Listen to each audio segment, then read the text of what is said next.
Albert Stanley Spangler, you have pleaded guilty to the charges brought by this court, and it is now my duty to pass sentence. You are an habitual criminal who accepts arrest as an occupational hazard, and presumably accepts imprisonment in the same casual manner. We therefore feel constrained to commit you to the maximum term allowed for these offences. You will go to prison for 7 days. You will then be taken to a place of public execution where you will be hanged by the neck until you are dead. Take him away.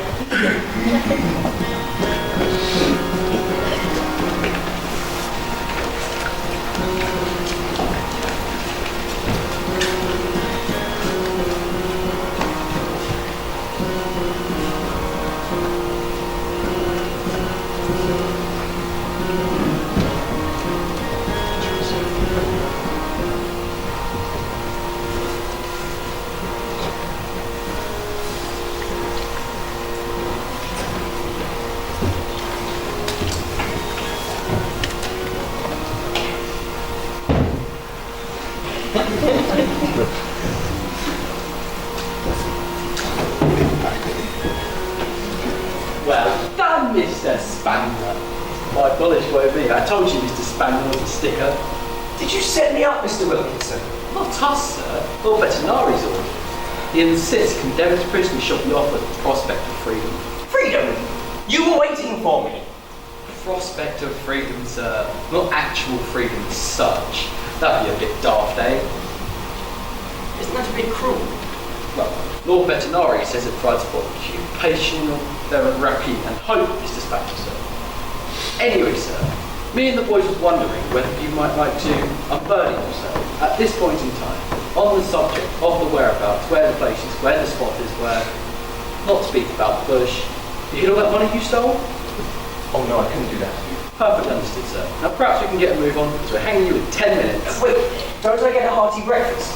Breakfast isn't until 7 o'clock, Mr. Spangler, sir. But perhaps I can get myself a bacon sandwich. As you should, Mr. Spangler.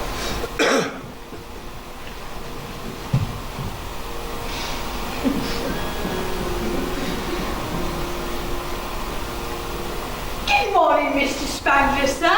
It's me, sir, Daniel One-Drop Trooper. I am your executioner for today, sir. Don't you worry, sir. We'll soon have you out of here. Thanks. Why ask you to sign the rope, sir? There's lots of people out here who like to sign to collect chunks of rope, you see, sir. Just a plain signature on each chunk will do nicely, sir.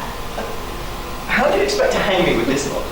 Oh, this isn't the actual rope, sir, but it pays to have it ready in advance. Worth money to me, you see, sir. I'd be ever so grateful. Grateful enough that you wouldn't hang me? Oh, you're a card, you are. It won't be the same around here without you. Yes, well, not for me at any rate.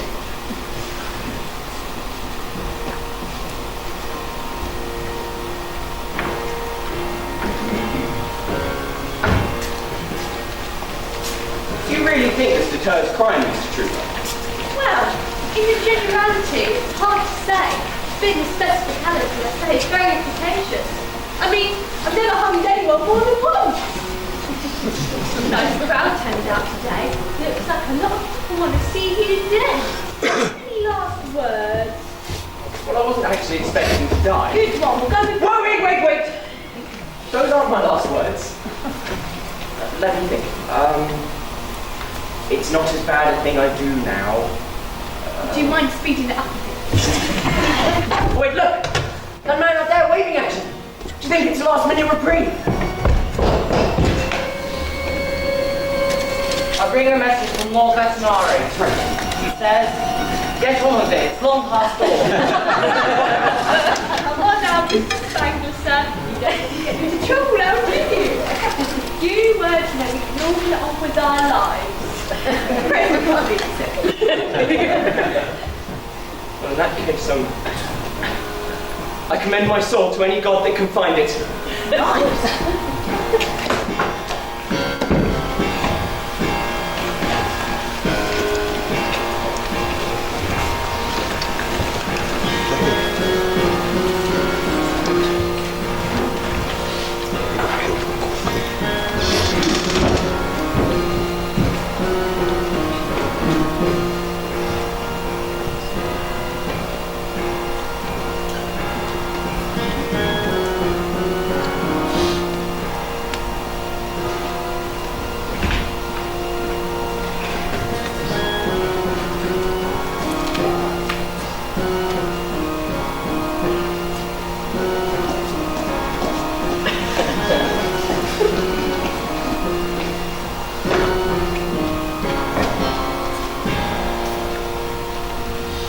Ah, Mr. Spangler.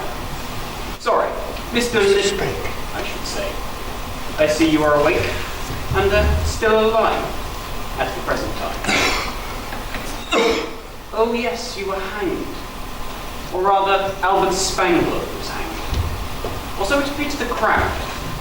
Very talented man, that Mr. Trooper. Hanged you to within an inch of your life, as it were. So, Albert Spangler is dead. At this moment, Mr. Lidwick, I would like to speak to you of angels. There are two interesting things about angels. First, is that sometimes, very rarely, points in a man's career where he has made such a foul and tangled mess of his life, and the death is the only sensible option, an angel will appear to him, and offer a chance to go back to the moment where it all went wrong. And this time, it's right. I would like you to think of me as your angel. I would like to offer you a job. Albert Spangler is buried. Voice upon Lidwick has a future. It may be a very short one, if he is stupid. I'm offering you work for wages. I realise the concept may be strange to someone of your criminal background. The job is Postmaster General of the Ankh-Morpork City Post Office. And if I refuse, you are free at any time to leave by that door over there, Mr. Lidwick, and you will never hear from me again. Now, the job. The refurbishment and running of the city's postal service, handling of international packets, maintenance of post office property, etc., etc. If you stuck a broom up my arse, I could sweep the floor while I was at it too. Well, if you wish. Drummond, does the housekeeper have a stalker on this floor, you know? Oh, yes, well. That was a joke.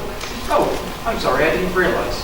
You tell me if you feel like I'm making you another one, won't you? But my lord, I don't know anything about delivering the post. Mr. Lidwick, this morning you had no experience of being dead, and yet, but for my intervention, you would have turned out to have been extremely good at it. It just goes to show you don't know until you try. But when you sentenced me, when you sentenced Albert Spangler, you said he was a natural-born criminal, an habitual liar, a fraudster by vocation, a perverted genius, and totally untrustworthy. Are you accepting my offer or not, Mr. Lidwick? Can I just check something? This is my way out, yes? I'm free to leave through this door if I don't want to accept your offer.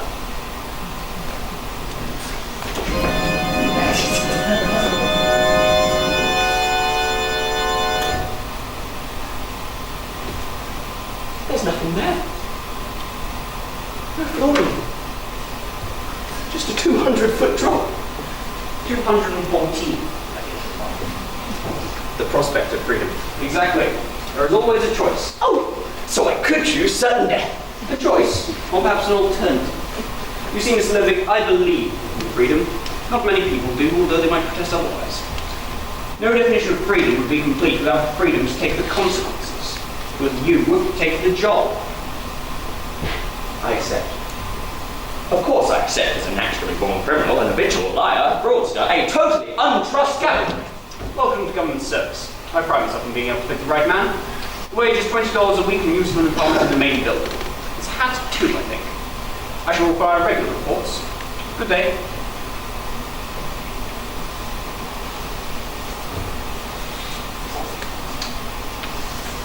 You appear to still be here, Postmaster. So that's it. 1 minute I'm being hanged, and the next minute you're employing me. Let me see. Yes, I think so. Oh, no, wait, of course. Donald, do give Mr. Lidwick his keys.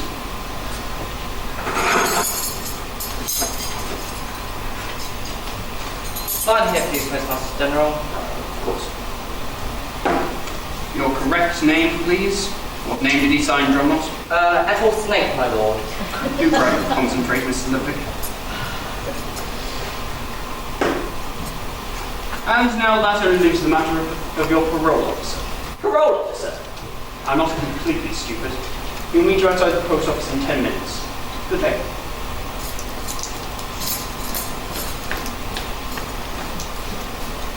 Do you think he'll turn up there, my lord? One must always consider the psychology of the individual, Drumknot. That's what I do all the time. And lamentably, Drumknot, you do not always do. That is why he's walked off with your pencil.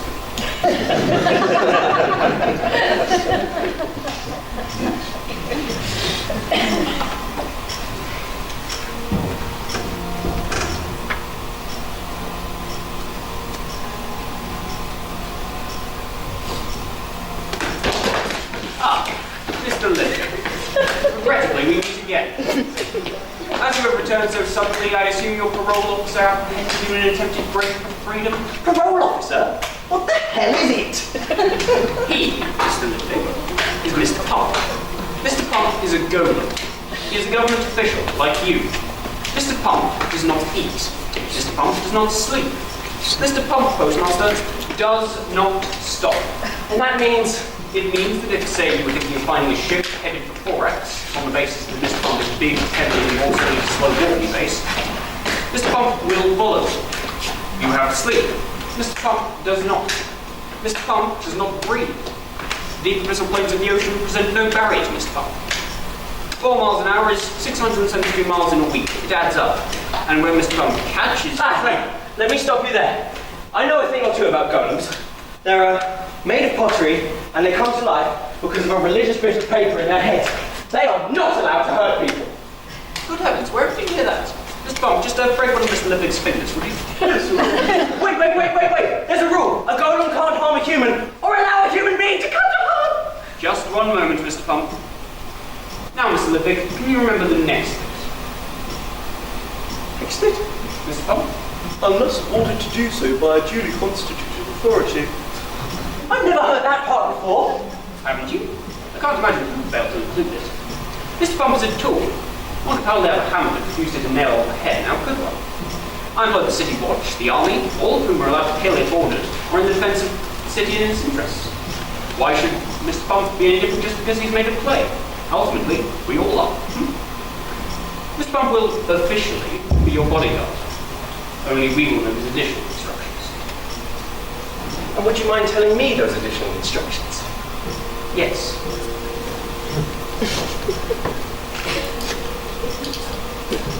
Oh, this is a cruel and unusual punishment. Indeed. I offer you a light desk job, comparative freedom of movement, working in the fresh air, cruel and unusual. However, in the cellars we do have several punishments which are extremely cruel, and in many cases quite unusual, if you would like to try the first comparison. Or there is always the option of dancing the Cecil two-step. Oh, terribly sorry. The hemp fandango. It's your choice. And that brings me to the second interesting thing about angels. Angels? People just don't listen, do they? I told you earlier, though I expect you had other things on your mind. The second interesting thing about angels, Mr. Lippig, is that you only get one.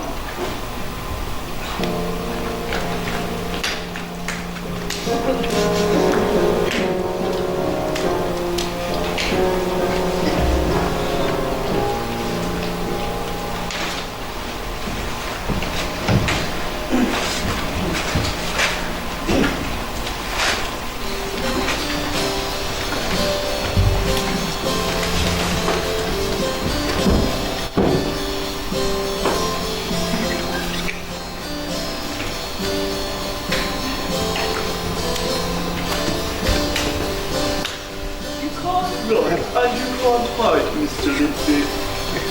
I have nothing but good feelings towards you, Mr. Lipwig. Up we get, Mr. Lipwig. It's Lipwig, you moron! With a V! Up we get, Mr. Lipwig.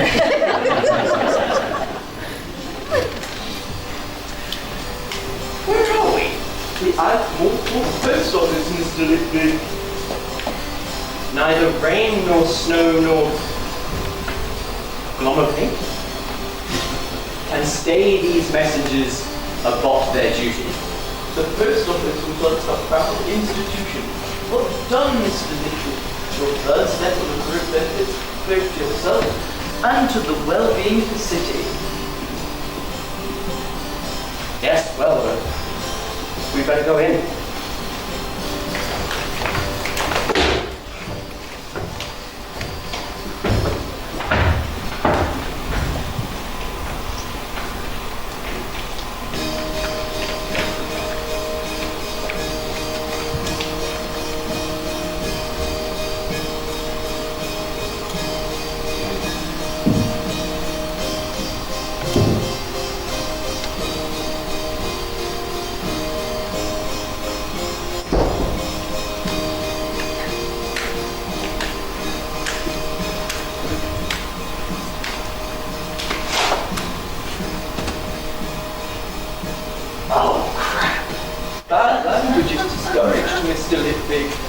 Prescription, Mr. Pump. Guano. The place must be full of it. There's piles of it out there. When was this place last opened? 20 years ago, Postmaster. Who said? Me, sir. Junior Postman Croat, sir. At your service, sir. One word from you, sir, and I would leap, sir. Leap into action. Junior Postman Croat. Indeedy, sir. Reason being, no one's been here long enough to promote me, sir.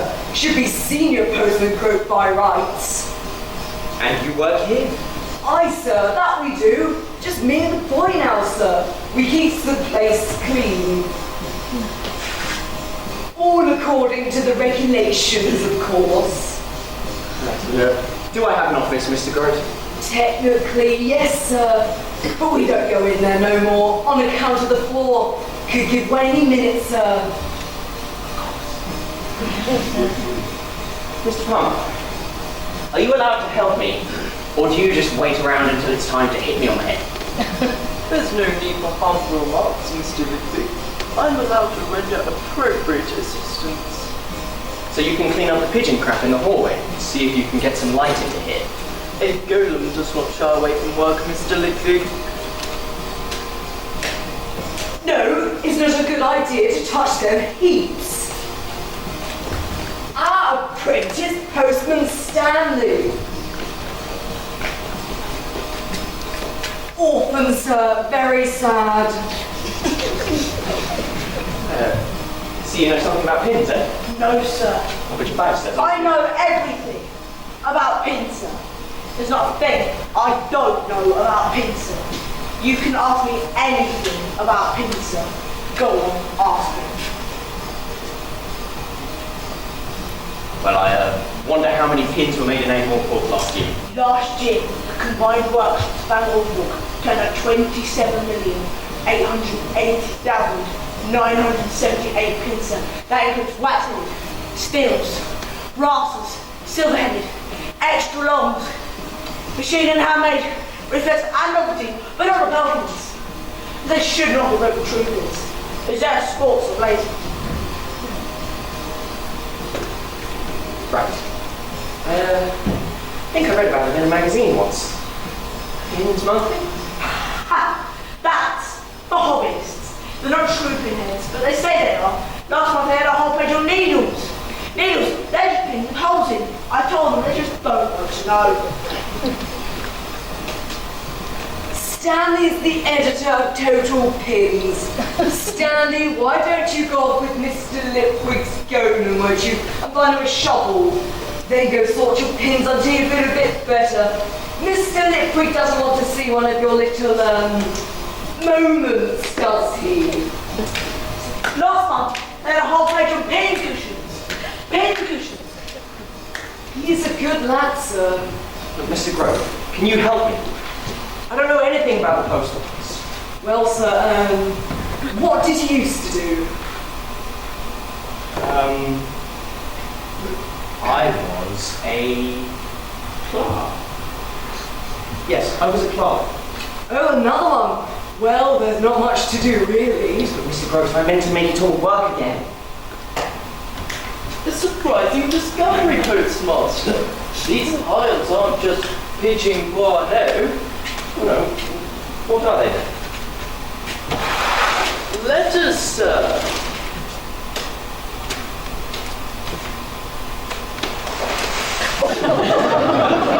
Ah, yes, I was coming to that.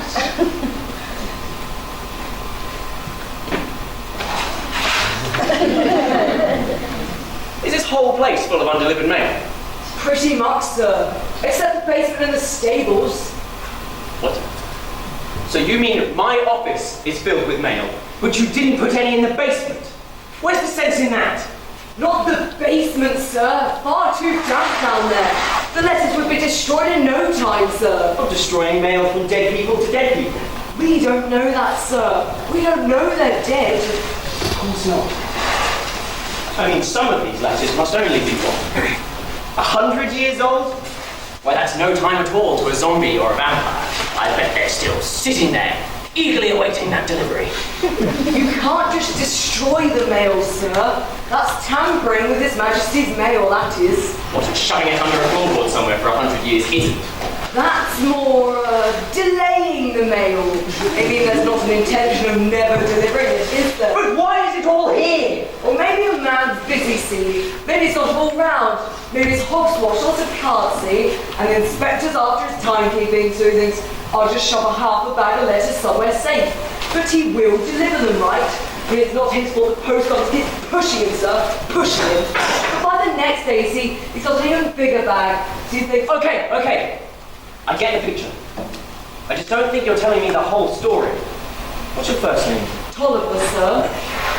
First name? You see, the thing is, Tolliver, what you're describing might be called a cameo. Whereas this is a full-size triptych displaying scenes from history, the creation of the world, and a matching chapel ceiling portraying such glorious firmament. I do not think you are telling me the whole story, Tolliver. Sorry, sir. I can have you sacked, you know. You could, sir, but you won't last 5 minutes without me, sir. You don't know nothing about the post office. You won't even see the inkwells got filled each day. Inkwells? This is an old building full of dead paper! We don't even have any customers. We just sit here. We don't just sit here, sir. We follow the regulations. You don't even clean up the pigeon crap! Oddly enough, sir, that isn't in the regulations. No one wants us anymore. It's all the semaphore stuff. The clacks, as they call it. Fast as the speed of light. It's got no heart, it's got no soul. I hate them. But we're ready, sir. If there was any mail, we'd spring, sir. We'd spring into action. That's all well and good, Tolliver, but it's clearly been drilled into the mind of this town that you might as well throw your letters away as give them to the post office. Wrong again, sir. They're all kept, sir. That's what we do. We try not to disturb things. We try not to disturb.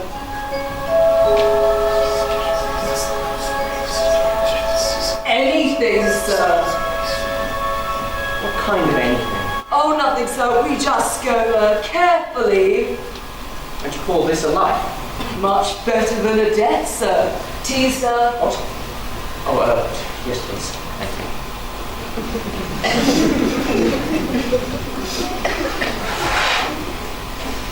Right, Mr. Pump, what are the rules? Do you have to follow me everywhere? You're allowed free movement within the city and it's by wrong. Yes, but how do you know where I am?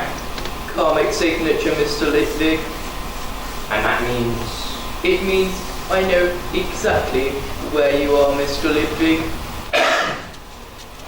Look, I'm going to go out and do a little shopping, pick up this and that, and then I'm going to see if I can actually deliver one letter. For the time being, I also need your own protection. Against who? Could not say, sir. You mean you don't know? Well, this is your city, isn't it? What have you been stuck at the bottom of a hole for 100 years? No, Mr. Litwick. It was 240 years. Doing what? The time I spent in the bottom of a hole in the ground. Pump is not my name, it is my description. Pump number 19. I pumped water to the city for 240 years, but now I'm ambulating in the sunlight. This is much better, Mr. Litwick. You didn't mind? Do you mean, did I harbour resentment? Besides, there was much to do and much to think about. At the bottom of a hole? For 240 years? What the hell did you find to think about? Pumping, Mr. Litwick. Of course.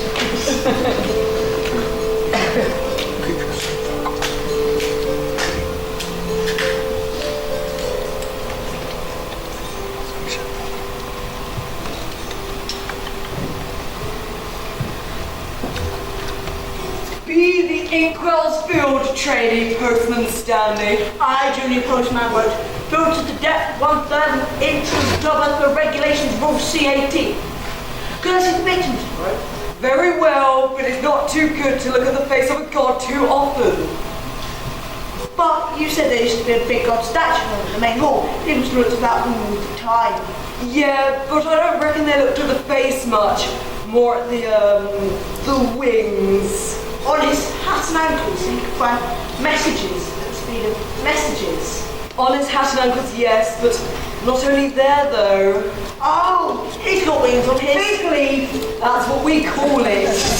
Why has he got a leaf there? It's classical. And the wings on it?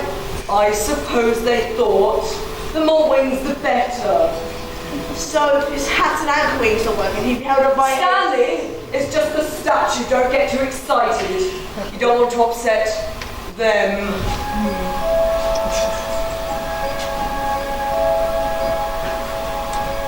They've been whispering to me again, Mr. Rowe. I know, they whisper to me too. Try to forget about it. It's almost a lipstick's fault stirring them up. And then what happens? They find out the hard way. It's not fair and die until they can make you. It's not important, Stanley. But you're an old man. Yes, and only you. I said that's enough. We'll read them a bit of the regulations, that always keeps them quiet. I shall now read from the Book of Regulations. Delivery times, Metropolitan, Sundays and Octadays, as follows. The hours by which letters should be put into the receiving houses inside the walls of Ankh-Morpork are as following. Overnight by 8 o'clock for the first delivery. Morning by 8 o'clock for the second delivery. Morning by 10 o'clock for the third delivery. Afternoon by 12 o'clock for the third delivery. Afternoon by 4 o'clock for the fourth delivery. Afternoon by 6 o'clock for the fifth delivery. Afternoon by 8 o'clock for the seventh delivery. These are the hours, and I have read them. Why do you do this, Mr. Hart? Because of hubris, Stanley. Excessive pride and greed. That's what killed the post office.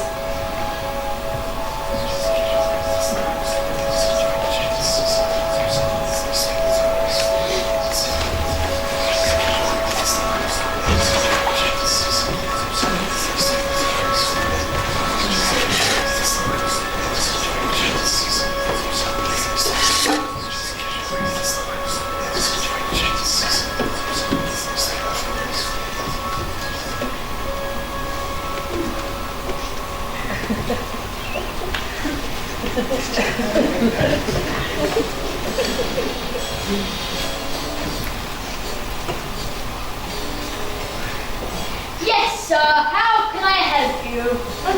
I was wondering if you had anything a bit, a bit sharper. How do you mean sharper? Or, pointed? A bit of a connoisseur, are we, sir? As it happened, I have one or two items for the genuine collector. Can't put everything on display, not with kids around. If you like to step through.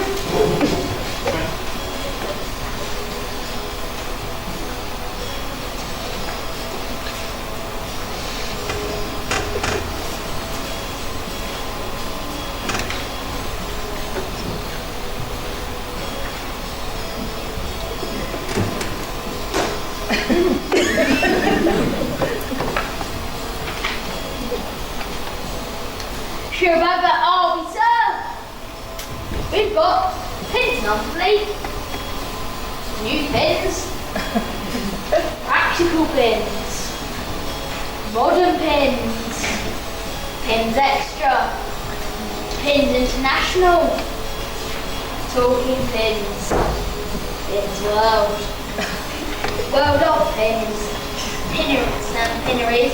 The Occupier Digest, the guinea pins at the part work sales and using every week. And back alley pins.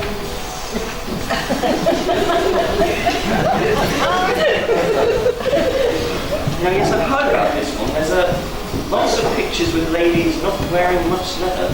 Yes, that's to be fair, most of them are holding pins. Still total pins for you. What seems to be the problem?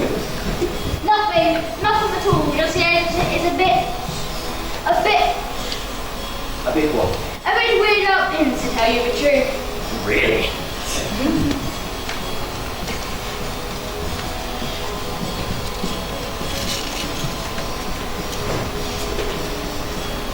Very useful bit of research, this.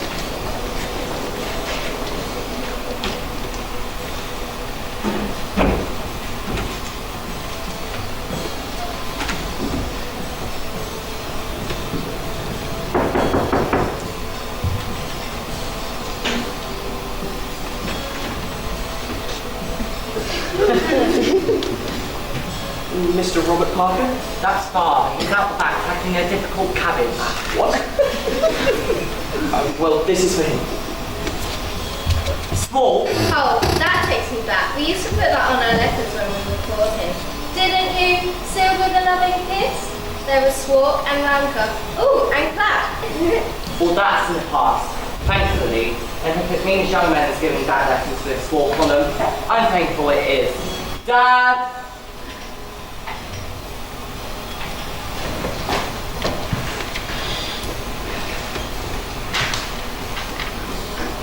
I need a little more info on golems.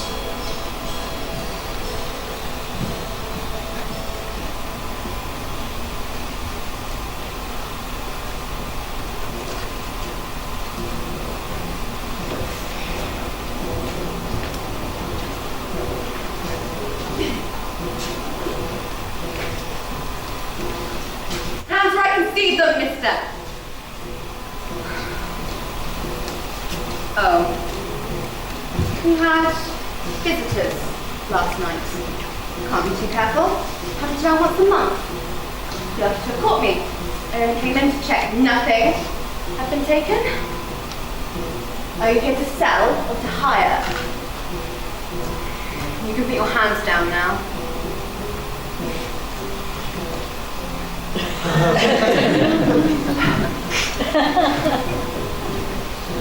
Sell or hire? A golem. We are the Golem Trust. We buy or sell golems. Do you wish to sell a golem or hire a golem? Neither. I have a golem. Really? Where? Down at the post office. On 19. We call him Mr. Plum. Does that give you a wonderful, warm, charitable feeling?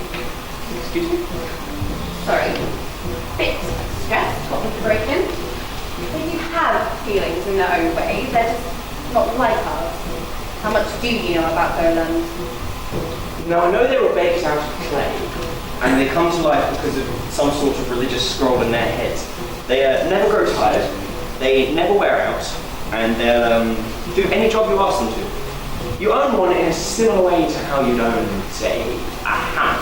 And how can I help you, Mr. Von Lipwig. Moist von Lipwig. Ludwig? Small town in 𝙤𝙡, chief exports, its famous dogs, of course, and beer. I wouldn't know. We left when I was young, it's just a funny name to me. Try a Dorabelle Deerheart sometime. So what was it you wanted? Well, look, Lord Veterinary sort of lumbered me with Mr. Pump, and I don't know how to treat him. Treat him normally. Well, normally for a human, or normally for a pottery man filled with fire. Golems don't have any of our baggage about who am I, why am I here, does no one love me, why didn't I get what I wanted from 𝙤𝙡, okay? Because they know they were made to be tools, to be property, to work. Work is what they do, it's what they are. And then you start calling them patterns of clay and Mr. Spanner, which they find rather strange. They understand about free will and they understand they don't have it. Mind you, once the golem owns itself, it's a different matter. We buy the golems whenever we can, and then we let the golems buy themselves for cost. Bit of a complaint, you know. Can they be damaged? The sledgehammer in the right spot would really mess them up.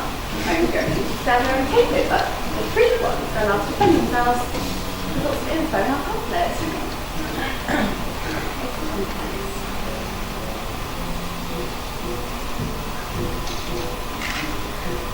Well, thank you. I'll definitely, yes, well, thank you anyway. What exactly is it you're doing at the post office, Mr. Von Oxford? Oh, please, call me Morris. I'm the new postman. No kidding. Well, in that case, I'm glad you've got Pump 19 along. The last of the postmasters didn't last very long. Yes, I heard about that. It seems like times were tough in the olden days. Olden days. Last month was the olden days.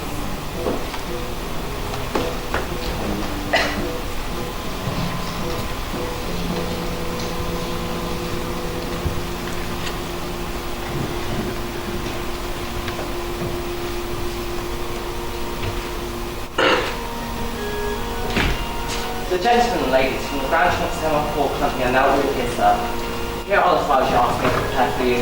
We don't really have anything on any of them yet, my lord. As you suggested, I have bulked them out with some old papers about people back in India and labelled them properly as you suggested, sir. Corporate theft, embezzlement, tax evasion, and fraud. Excellent. Well, show them in.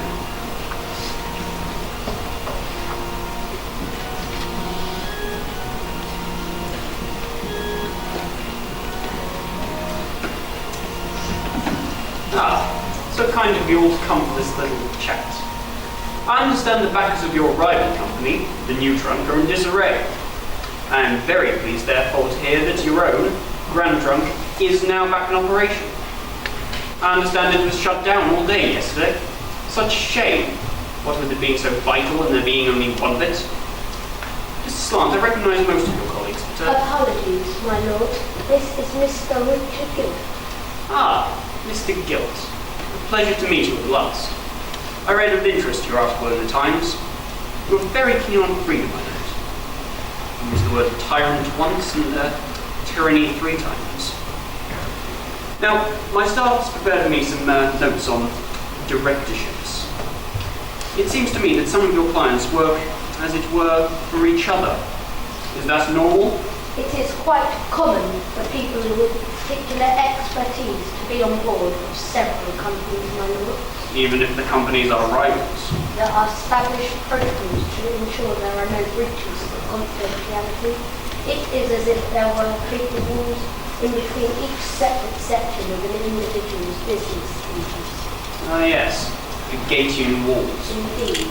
And how exactly does the system of imaginary walls work, pray? We do have a code of conduct, my lord. I'm not sure I like your tone. Indeed, Mr. Horsefry. I do have a number of other tones. I just want to say we've done nothing wrong. I'm sure I have not suggested that you have. However, since the subject of wrongdoing has just been brought up by Mr. Horsefry, I'm sure you are all aware of the talk that there is a conspiracy between you to keep rates high and competition non-existent. And indeed, some rumours surrounding the death of rival class operator Mr. 𝙤𝙗 just 1 month ago. That is an actionable slander. On the contrary, merely mentioning the existence of a rumour is not actionable, I think you will find. There is no proof yet anything to do with 𝙤𝙗's murder. Ah, so you two have heard people saying he was murdered. These rumours just fly around, don't they? My lord, people talk. Mr. 𝙤𝙗 is alone on the Senegal Tower when he fell. There is no evidence of foul play.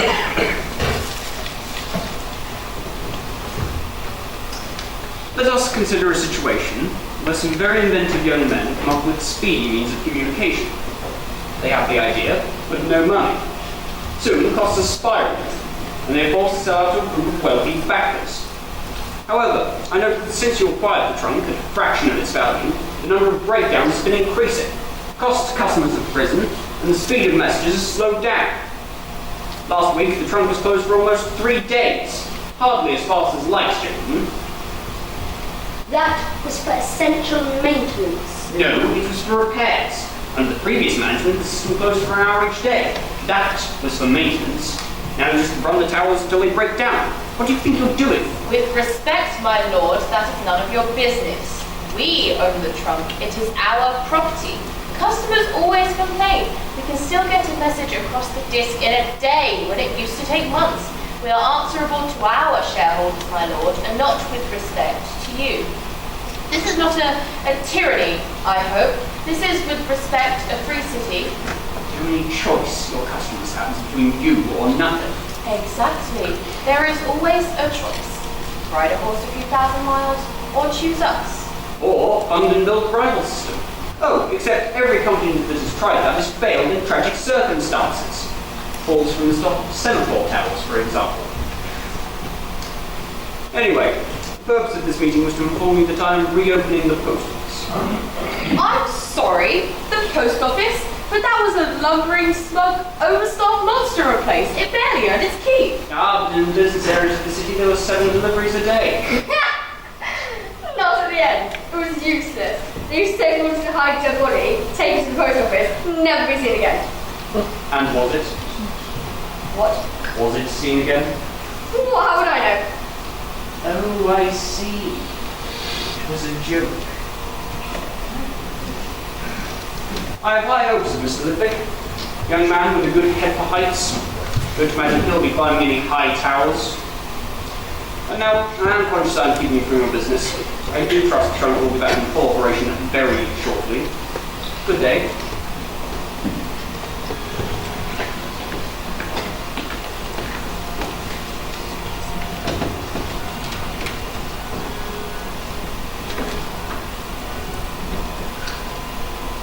And what can you hear from it? Might it be, say, Mr. Horsefly saying, "Do you think he suspects?" and then being shushed by Mr. Slant? Almost to the word, my lord. Dear Mr. Slant. So predictable. So dependable. Sometimes I think that if we were not already a zombie, it would be necessary to have him turned into one. Shall I order #1 investigation into Mr. Guilt, my lord? Oh, good heavens, no, he's far too clever. Right idea, wrong man. Mr. Horsefly. Send one of our lesser debt colleagues. I'd like him to know he's being watched.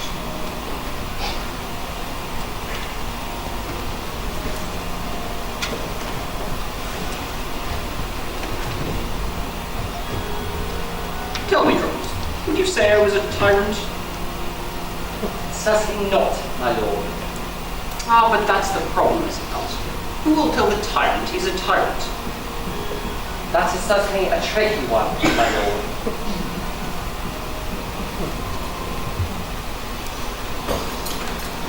They're not all accidents, Mr. Lipwick, accidents. Oh yes, 4 in 5 weeks. I bet that happens all the time, eh? We're done for, aren't we? Veterinary's done me up good and dry. Are you not one of Veterinary's army of dark clerks then? Dark spots. You know, sir, his secret band of pen pushers from the Assassin's Guild. Very dangerous, sir. How dangerous can a pen pusher be? I didn't say where they push them, sir. Oh. No, I'm not one of his clerks. Thought not. He seems to be getting a bit too rattled. We reckon the last postmaster, Mr. Whitspring, we reckon he was a dark clerk. What about the rest of them? Well, sir, there was Mr. Doynes. He fell down into the big hall from the 5th floor, head first onto the marble. That was a bit, splashy. There was Mr. Sideburn. He fell down the back stairs and broke his neck. Did they all die in falls? Oh, no, sir. There was Mr. Mutable, that was his name. Something to do with his heart. We just found him dead on the 5th floor one day. Dead as a doorknob. Yes, but what about Mr. Whitspring, the one you said was working for Veterinary? You know the big key ring, sir?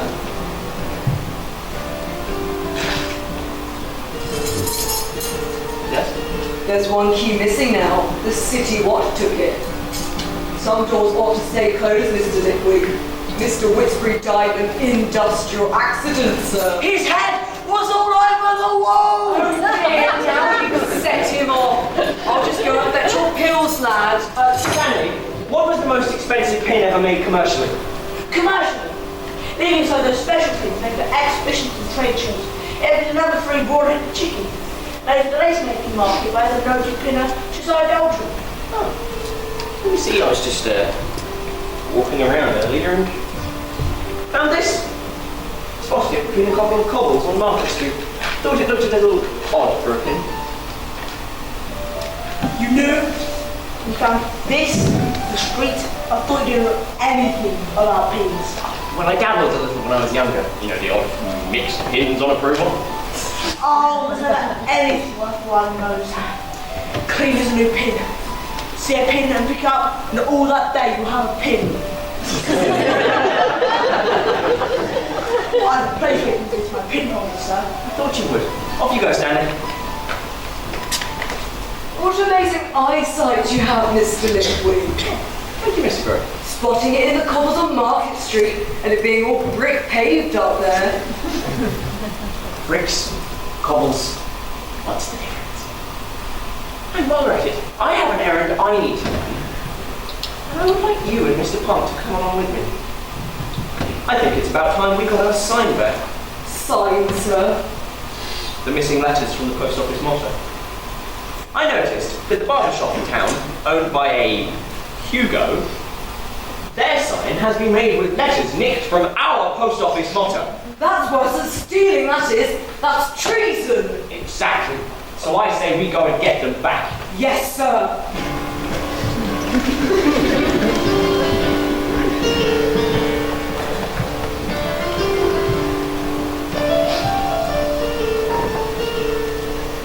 I don't know why his lordship said so, I really don't. But take my advice, sir, get out of here. I really can't, Mr. Gray. I mean, I really can't. Oh, God bless you, Sir Flat. People wanted us once. Once. We were postmen.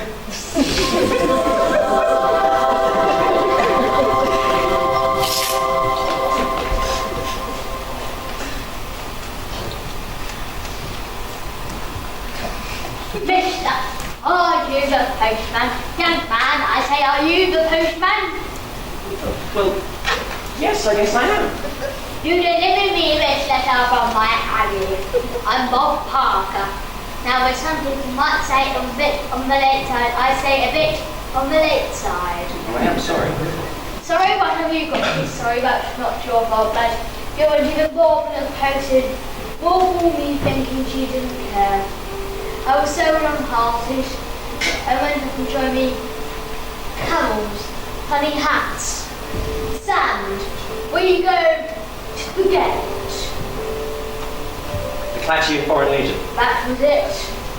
And when I got back, I met my Sadie, and Aggie had met her Frederick. We both got settled and got together on was like, and then bring me down if his letter had to write from Aggie. Anyway, to cut a long story short, we're getting married on Saturday. Because of you, boy. I say because of you.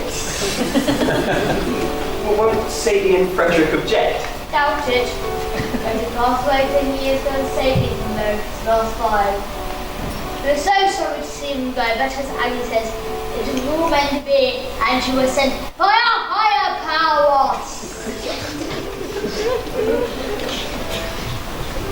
It would be a great honour if you were to shake me by the hand. Ah, you were on this young lad. I bet and say with you. Do you have a young lady? What? No, not at all. You will. And when you do, propose in person. I say propose in person. You took a letter and delivered it. Yes, I did, I say. I said I didn't mean to. But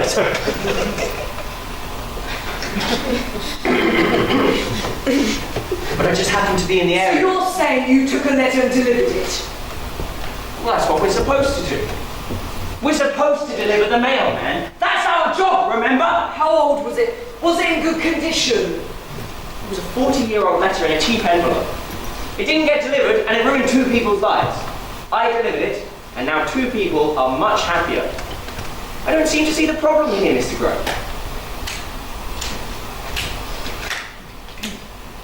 What goes on here, Mr. Gray? What went on here? You tell me right now, no more shilly-shally. You tell me right now, Senior Postman wrote. Senior postman? I am the postmaster, am I not? That means I can promote people, yes? Senior postman. On probation, of course. Now, will you tell me? Stanley, don't have one of your moments. Wait. By the way, Stanley, is this one a clay feather medium sharp? Let me see. Oh no, see the mark on the shoulder? All of the happy brothers, not worth much, I'm afraid. Oh, Mr. Palm, why do you have your hand up? I just wanted to ask the postmaster a question. Stanley, let's go make the tea. Senior postman Grotright. Probationary.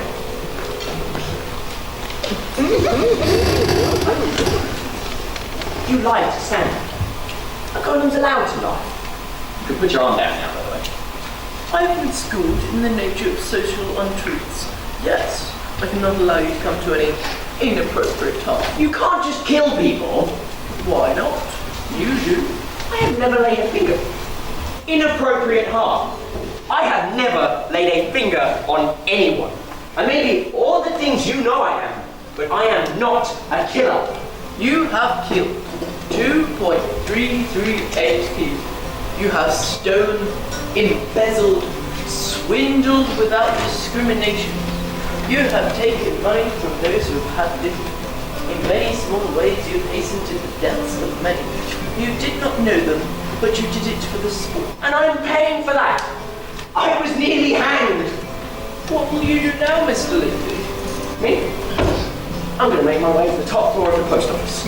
There has to be an explanation as to how all these old postmasters died, and it's going to be up there. Should I not accompany you? No. The floors are rickety enough as it is. I think a ton of walking pottery might just be too much.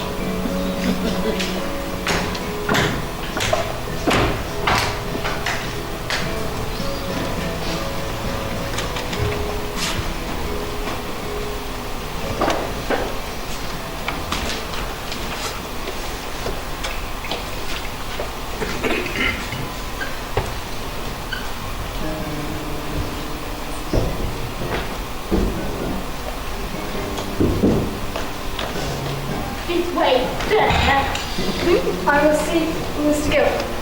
The master is having one of his soirees. I will see if he meets dirt. Soiree?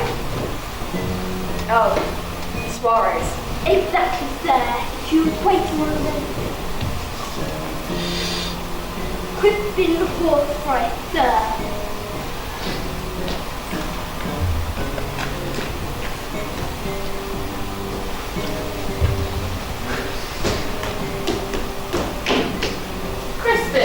To what do I owe this pleasure? I'm being spied on, Reacher. Veterinary said one of I think you require a large drink.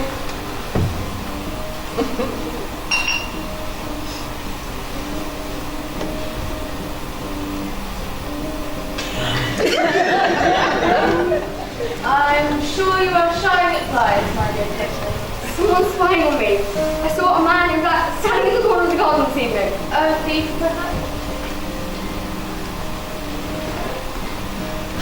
No, I'm fully paid up with the Thieves Guild. I'm sure someone's in the house. I'm worried, Richard. I'm the one who stands to lose most here. If there was to be an order. You know there won't be, Crispin. But if Veterinary gets his hands on the papers, he'll work out. We bought the Grand Trunk with his own money. Calm yourself. Nothing is going to go wrong, Crispin. If you did see one of Veterinary's spies, it wouldn't be because he wanted you to see him. The only way to be sure you are being watched by Veterinary is if you turn around very quickly and see no one at all. You're a good man, Richard. So I'm gonna give you this. Can't keep it. Can't keep it. Can't burn it neither. It's got everything important in it. All the little transactions. Very important. Can't tell the others. They will hate me. You wrote everything down, Crispin? Why? Gotta keep records, Richard. Can't cover your tracks if you don't know where you left them. I shall look after it with great care. You are wise to bring it to me, Crispin. There is a lot to it, Richard. Bloody good chap you are. You're drunk. I'm too talkative. Igor! Yes, sir. You see Mr. Forsyth having a coat, would you? And after you've done that, would you find Mr. Gryle? I have a job for you. Right, Crispin, and don't worry. By tomorrow you will have found that all these little worries will have just disappeared.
Mr. Lippy. They're all alive. And they're so angry. I know how the others are. I'm happy for you, Mr. Lippy. No, you don't understand this. These letters, it's like they want to be read. That is the function of letters. This is a tomb of unheard words. They strive to be heard. Up there on the top floor, it was like I went backwards in time, I think. Well, I could see the post office as it was back in the day, but I was walking in it as it is now. That's how Sideburn died.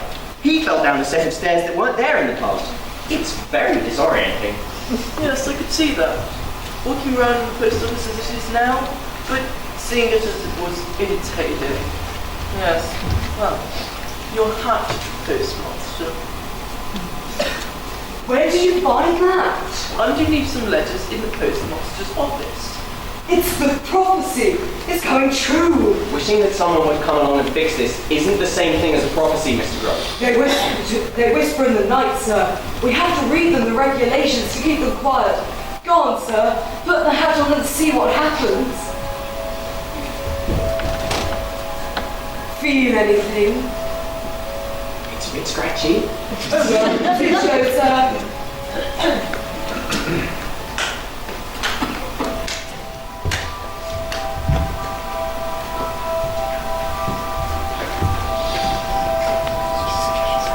Moist one, Ludwig. Yes? You are the postmaster. Look, I don't think I'm the one you're looking for. Moist one, Ludwig, at a time like this, anyone will do. But I'm not worthy. Then acquire worth, Moist one, Ludwig. Open the doors. Bring back the light. Stay not the messengers about their business. post messenger. You are the postmaster. I am the postmaster. The mail must move with Most Fondly, please. Too long have we been bound here. I will move the mail. Most Fondly, please. Yes. Deliver us! Deliver us! Deliver us! Deliver us!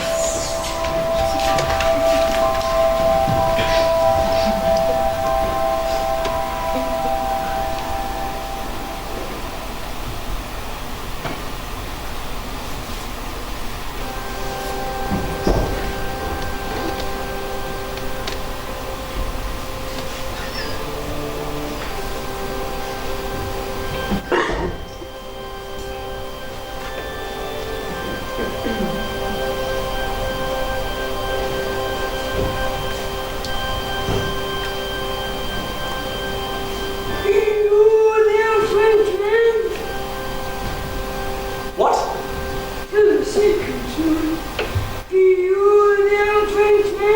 All right then. Yes. For the purposes of seeing where this is going, yes, I am the unfranked man. What the hell are you doing?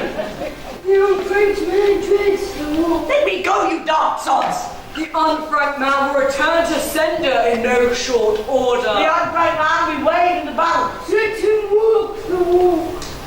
Don't worry, sir. Soon be over. Let him walk the woods. Let him don the first boot.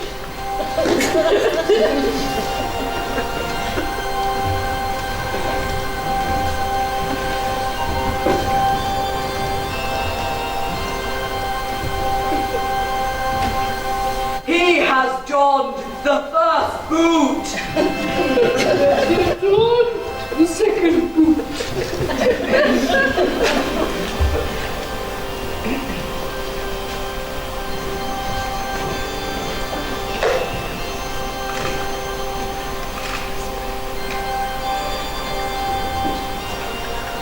He has donned the second boot. These things weigh a ton. The walk of the unfranked man is heavy. Give him the sack. But what's in here? Bricks? The postman's bag is heavy, but soon it will be. Let him walk.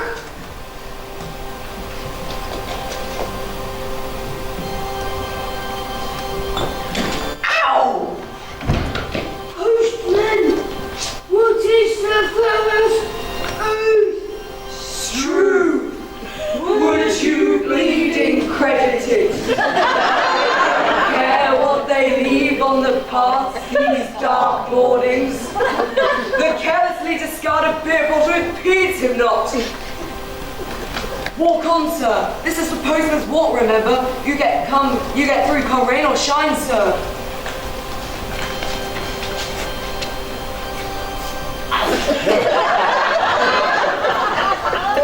Postman cried, what of the mail? Neither rain nor snow, eh, Groat? Couldn't get the snow, sir. The mortuary was a bit short of ice. Good. Still dry as a bone, worshipful master. Then let him deliver it.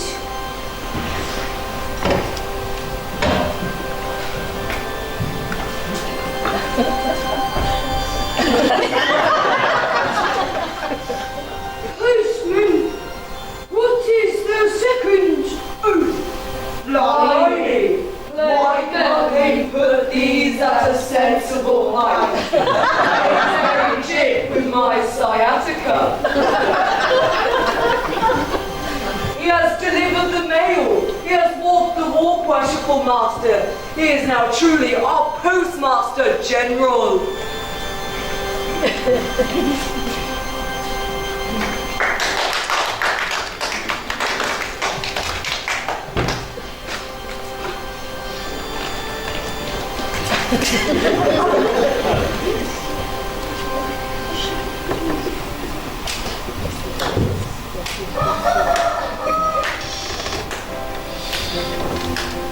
Good morning, Mr. Lippy.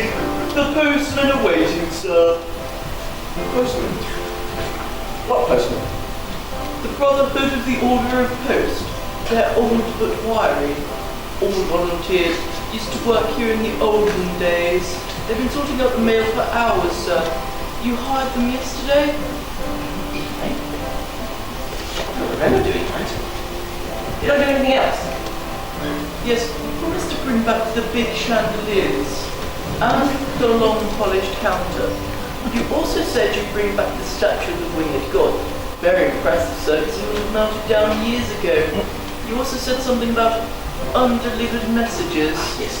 Every undelivered message is a little piece of space-time floating freely. A bundle of emotion and energy. It lacks an end. Putting up with this together. And they do not let us relate. They communicate. Enough of them in one place can distort the universe around them. That is correct. You also asked me to find you a suit fit for postmaster to go with your hat. Wow. 𝙪𝙤𝙚 or what?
Mr. Plum?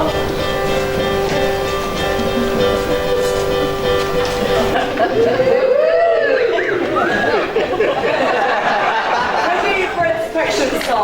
Very smart, sir. What's this, sir? Senior postman Aggie, sir. Medal. 15 fights and still standing. But lost them after 15, sir. Got myself a tea-leg. You lost your leg? No, sir. What a bit of arm, sir. Oh. Well done. Gentlemen, this is it. If we want the post office to be back again, we're going to have to start by delivering all the old mail. It may take 50 years, but we'll get there. We want everyone to know that the post office is back again. Yes? Sir, what do we do if people give us letters? New mail. Well, what did you used to do? Got 1 penny off them for stamping, then brought it back here to be stamped with the official stamp. Then it got sorted and delivered. So you mean they have to wait until they see a postman? Well, that seems a... Well, back in the old days, sir, we had a lot of smaller sub-post offices, see? But when it all started going bad, we lost them all. Well, let's just get things going and tackle problems as they come along, eh?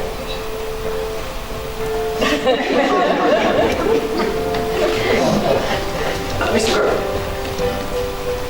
the letters you spoke to. Oh, well done, sir. The post office has found you. Once it puts its stamp on you, there's no turning back. Yes, tell me more about these stamps. AM Post. And this is worth a penny. A kid could forge this with half a potato. That was always a bit of a problem, sir. Why do they have to wait until they see a postman, eh? Why can't we just sell them a stamp? But they pay their penny and gone stamping forever, sir. Yes, but what about a stamp you could only use once? What? Not much ink, you mean? I mean, so say you stamped it a lot of times onto a piece of paper and then cut that paper up. It's 1 penny anywhere in the city, yes? 5 pence to Stolat, 10 and 15 to others, $3 to Genua. We might be onto something. Mr. Mark, go down to Tima and Schools and tell them that the postmaster wants to inquire about a very large delivery. I'm going to need to see a variety of their work. Tima and Schools? They're very expensive printers, sir. They do all the banknotes for the bank. a devil to forge. Or so I've heard.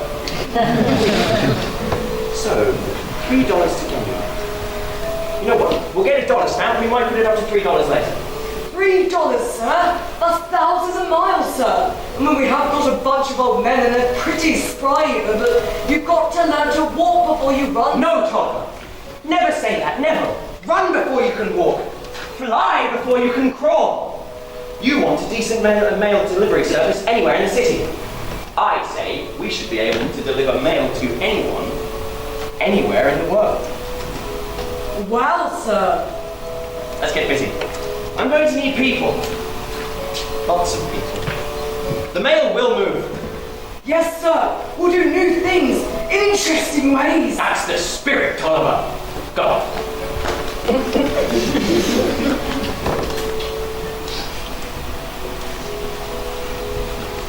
Smart suit. How's Papa and Team getting along? He's doing fine. How many more gurnals do you have available for hire right now, Miss Dearheart? About a dozen, maybe. I'll take all of them. I'll need them here as soon as possible. You can have 4 right now. Yours 1, for 20, Catamaran 2, and my camera. My camera's the only one of those that can talk though, but what will they be doing?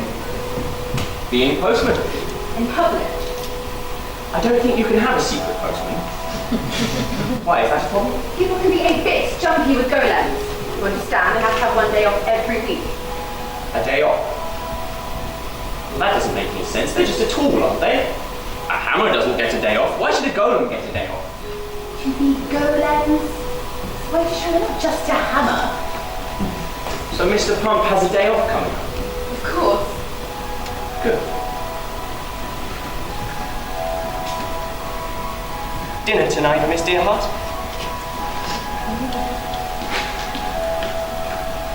Anything else? And you're standing there with your mouth open.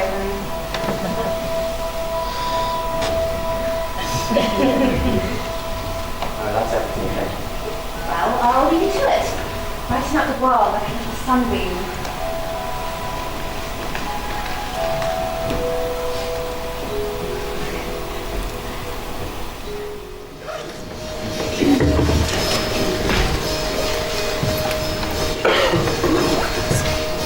Come and see Mr. Lippick. Oh, yes, thank you, Stanley.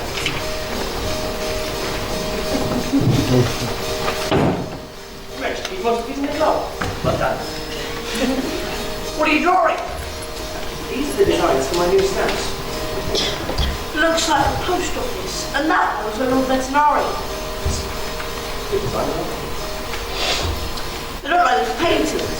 Well, that's made it difficult to forge. Well, they're like money, aren't they? Pardon? Well, a penny stamp. It's a penny. Think about it. Yes. Maybe we should get a bigger stamp. Let's say $5. $5? So that's all the way to 4x for $5. $5? That's what I'm thinking. There's a lady here with golems. That would be Miss Dearheart. But she said, tell Mr. Sunshine I was his postman for him. You're using golems as postmen? Well, why not? I mean, you get on well with Mr. Pump, don't you? Yes, sir, but people can get a bit odd about them. The lads might not take them is all I'm saying, sir. Even if I can prove they're postman. Go back out there and ask Miss Dearheart to bring in the one called Camera.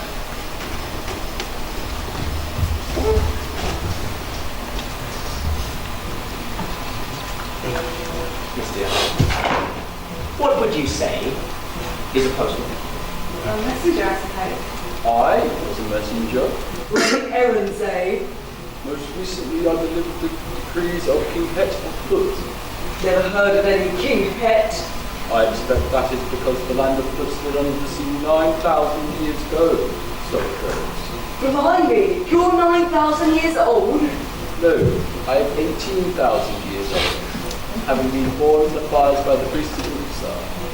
They gave me a voice that I might carry messages. Never heard of them either.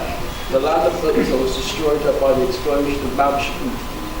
I spent 7 centuries buried under a layer of pumice before it eroded. It could have been worse. So I suppose you're keen to deliver messages again, eh? Keen. You don't have any concept of keen or for them.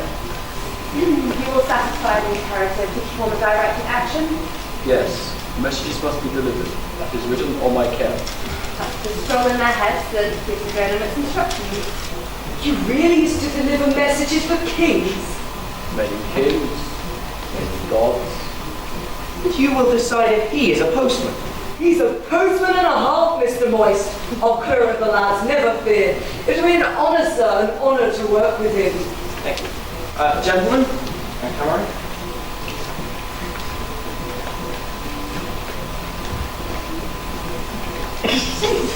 I'll get the rest of the going as soon as possible. Company team seems to hold you in some regard. Thank you. Although I personally think you are a phony. Yes, I thought you would. What do you think of these, Miss Critchlock? They're the designs for my new stamps. Good one about Canary. Would you like to have dinner tonight? I like to have dinner every night. With you? No. Thanks for asking. It'll take you forever to deliver all these letters, you know. Yes, I know. That's the thing about golems. They're not fighting for forever. And they're not fighting for anything.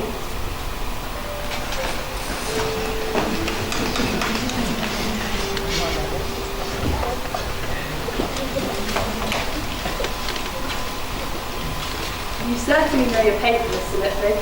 Yes, the important thing is that the stamps are difficult to forge, whilst not costing us a penny to make a penny stamp.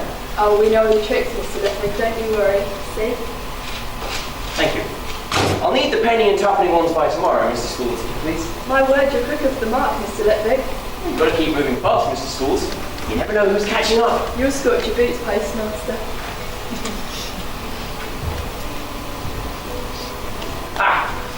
How's it going, Postal Inspector Grote? Very well, sir. We've had some letters handed in. 7 whole pence! We'll eat tonight! Not everyone likes getting their mail, you know, sir. Like when a wheel turns up and it turns out the wrong daughter got Mum's jewellery 20 years ago. Oh dear. There's a writing lady from Ankle-Pork Times. What do the Times want with me? I expect it's because you're the new postmaster, sir. Alright, see them in and make us some tea, would you? Mr. Litwick, I am Saccharissa Critchlock from the Times. And what can I do for the Times? Do you intend to deliver all the backlog of mail, Mr. Litwick? If possible, yes. Why? Well, it's my job. Have you heard about the problems your deliveries are causing? There was a fracas in Weaver Street. Funny, I heard it was a rumpus. Of course, I am concerned, but the mail must get through. It must be delivered. They're saying that delivering the mail is a business. Delivering the mail is the only thing, Miss Critchlock. Is there a problem? But no, it's the right thing to do. Look, history is not to be denied, Miss Critchlock. We are a communicating species. The mail must get through. It must be delivered. No need to shout, Mr. Litwick. Sorry. Yes, look. The post office is being reborn with these. With the little pictures of Lord Veterinary. Stamps, Miss Critchlock. One of those on your letter will guarantee delivery anywhere in the city. These are early days. But I hope that eventually we can deliver a letter to anyone, anywhere in the world. Even to the gods? Well, they have temples all over the city. There's nothing easier. Very ambitious. But what about the plants? The class. Can you write swamp on a class? Can you seal a class with a loving kiss? Can you cry tears onto a class? Can you smell a clax? Can you enclose a pressed flower, Miss Critchlock? A letter is more than just a message, and the clax is so expensive that the average man can hardly afford it at a time of crisis. Grandad's dead. Funeral Tuesday. A day's wages to send a letter as warm and as human as the thrown knife. Our letters are real. Who People are complaining that the clacks are slow, expensive and unreliable. How do you feel about that? All I can say is we have a postman who is 18,000 years old. He doesn't break down easily. Look, Saccharissa, I need people. I need counter clerks, sorters, postmen. The mail will move. Thank you, Stanley. Sounds to me like you're issuing a challenge, Mr. Lipwick. There's all sorts of problems with the clacks these days. A big stink about the people they're sacking, the ones left being worked to death, and a pew pot full of bright ideas. Do you know much about the history of this place? No, but I would like to know where the chandeliers went. That's easy enough. One went to the Opera House, the other ended up in the Assassin's Guild. Might be difficult to get those back then. They're dangerous people to mess with. Yes, some of those sopranos can kick like a mule. Nice suit. See yourself as an avatar, do you? An avatar? A likeness of a god? Like the old statue that used to be in the main hall. Gilded man with wings on his hat. And elsewhere, I hear. No. It's just a coincidence. If you say so. Have you heard about the people who died here? Oh, yes. They say the coach drove them mad. Well, actually, we said that. I have to hand it to you, Mr. Lipwick. You've taken on a job that killed 4 men before you. You haven't noticed anything strange yourself? Well, actually, yes. I went backwards in time, but my feet didn't, and the letters keep talking to me.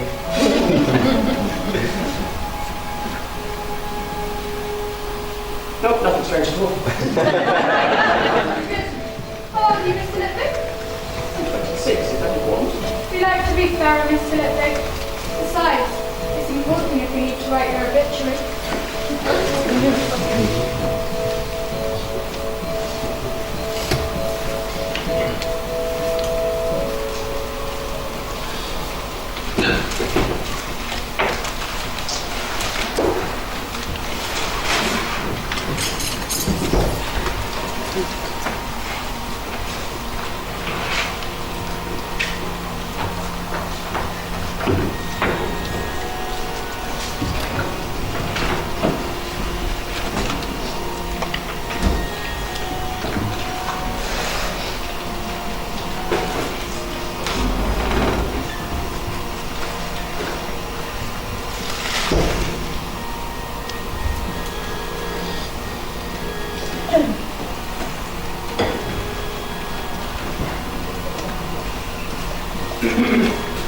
Am I in trouble, John?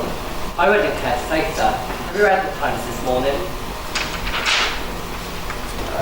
No. 1 penny to lick Lord Vetinari's backside. Oh, gods. Indeed, sir. Has he seen this? Oh, yes, sir. Right, well, it's still early. I'm sure the hangman is still on duty. If I run, I reckon I can catch him. Now, Postmaster, don't distress yourself on duty. In my experience, his lordship is a complex man. It is not wise to anticipate his reactions. Do you think I might make it out of this alive? I think he might. With everything still attached? Quite possibly, sir.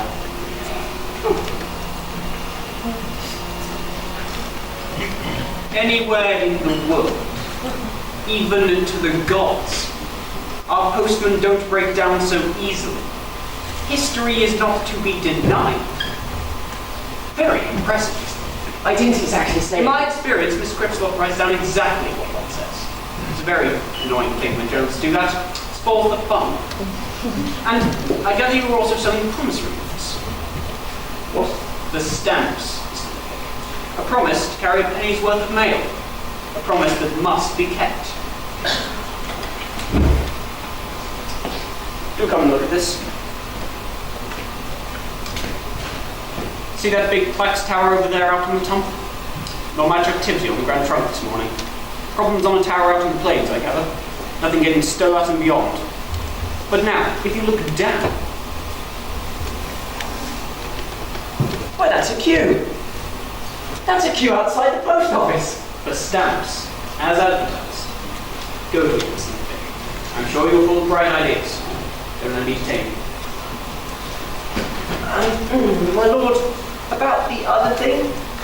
What other thing with that? Now, yes, I'll just pick up again. Indeed you will, Postmaster. The mail must get through, must it not?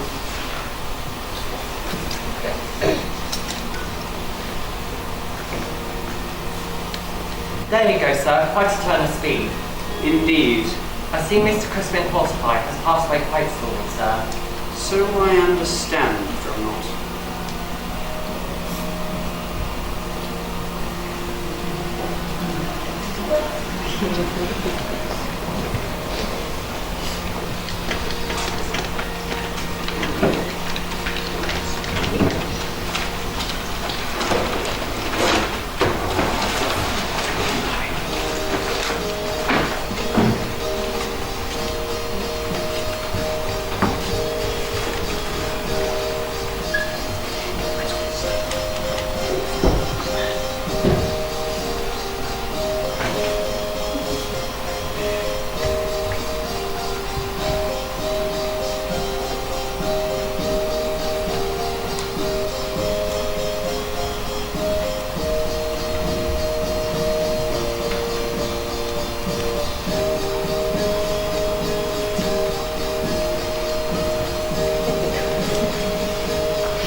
Mr. Spools! Good. I have several thousand of the items, pennies and tuppence. You heard the tax was down again last night. You're a lifesaver, Mr. Spools. By the way, how much is a fax message to Stoker? Even a very short message would be at least 30 pence. Thank you. Mr. Pond. Ladies and gentlemen, the post office will be open downstairs for the sale of penny and tuppence stamps. In addition, we are going to take the mail to Stolat. First express delivery to Stolat leaves on the hour this morning. A standard envelope will cost, let's say, 10 pence. Only 10 pence, ladies and gentlemen. The Royal Mail, accept no substitutes. Stanley! Is it living? Yes, sir. Run down to Hobson's livery stables and go and get me a fast horse, will you? Mr. Grote! Yes, sir. You're to be acting postmaster while I take the post to Stoker. Mr. Spools! Right here, Mr. Lipstick, you shall. Sorry. More of these, please. I'm going to need to take some with me, just in case there's any mail that needs to come back. Are you alright, Mr. Grote? Acting postmaster? Yes, sorry. No Grote has ever been acting postmaster. I won't let you down, sir. Can I wear the winged hat? Great. This comes with me to Stoker. You, sir? Who else? The Golems are too slow. You and the other postmen are too rich of age. And Stanley is... well, he's Stanley. Mr. Lipstick, Always a pleasure to see you, Saccharissa. Oh, I am a little busy right now. you're aware then that the Grand Trunk is down again. Yes, it's in the paper. So you are challenging tax companies. I'm just delivering the mail. Like I said I would. Rather strange though, that a man on horseback is more reliable. Miss Cripslop! We at the post office do not go in for petty rivalries. We are sorry to hear that our colleagues at the Grand Trunk are experiencing a temporary mechanical problem. We sympathise with their plight, and if they would like us to deliver their messages, we would of course be happy to sell them stamps. Did I hear that correctly? You are offering to carry fax messages. Of course, they can be put on the Grand Trunk and Stoker. Helpfulness is our middle name. You sure it's not cheekiness? You'll probably sniff at those fax people, aren't you? Miss Cripslop, I've never owned a snook, and even if I did, I wouldn't know how to cock one. You're all ready, sir? Now I really must go, excuse me. Mr. Lipwick, what's the matter? Excuse me, Miss Dearheart. I have an appointment in Stolat. Dinner tonight. Right. The post office. We will deliver the mail. Yay!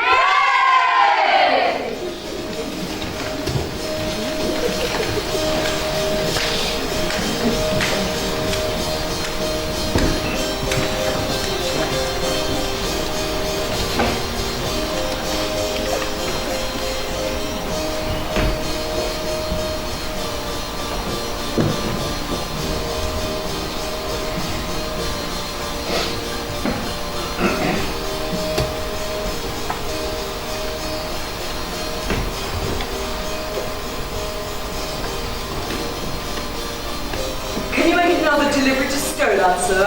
We've got a full bag already, and people are asking when we can deliver to 𝙬𝙚𝙚 and to Lanka.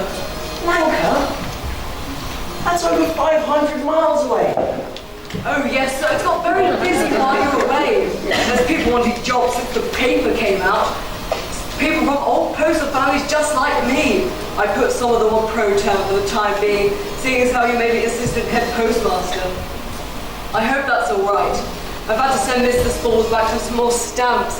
I've had to send Stanley back twice for some more. Great times, eh? Yes. Mr. Crooks, someone on the way in told me that the ink is now free gratis. Ah, yes. Miss McClarrett said we always used to do that. Who's Miss McClarrett? Old postal family, sir. She's decided to work for you. Excuse me. She's decided to work for me. You know how it is with the post Are office. you the postmaster? You know what, Miss McClarrett? Yes, I am the postmaster, and I am not going to be browbeaten by a member of my counter staff just because they've worked here longer than me.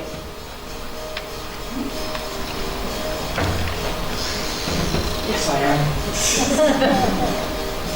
And are these golems you're employing gentlemen or ladies? I don't know. What's the difference, eh? A little more claim, or a little less claim? Mr. Litwick, I hope you're not funning with me. Me? I have no history of funning, Miss McClarrett, and even if I did, I would not dream of funning with you. What seems to be the problem? One of them was in the ladies' restroom. Doing what? I mean, they don't eat, so... Cleaning it apparently, but I've heard them referred to as a mister. That's only an honorific because, well, it seems wrong. It's the principle, Mr. Litwick. Anyone called mister is not allowed in the ladies. That sort of thing can only lead to hanky-panky. I don't stand for it, Mr. Litwick. Of course. Mr. Pump, is there any reason a golem can't have their name changed for, hanky-panky avoidance? No, Mr. Litwick. Gladly stew, Mr. Pump. That'll be fine. She must be properly clothed to avoid confusion, of course. Of course.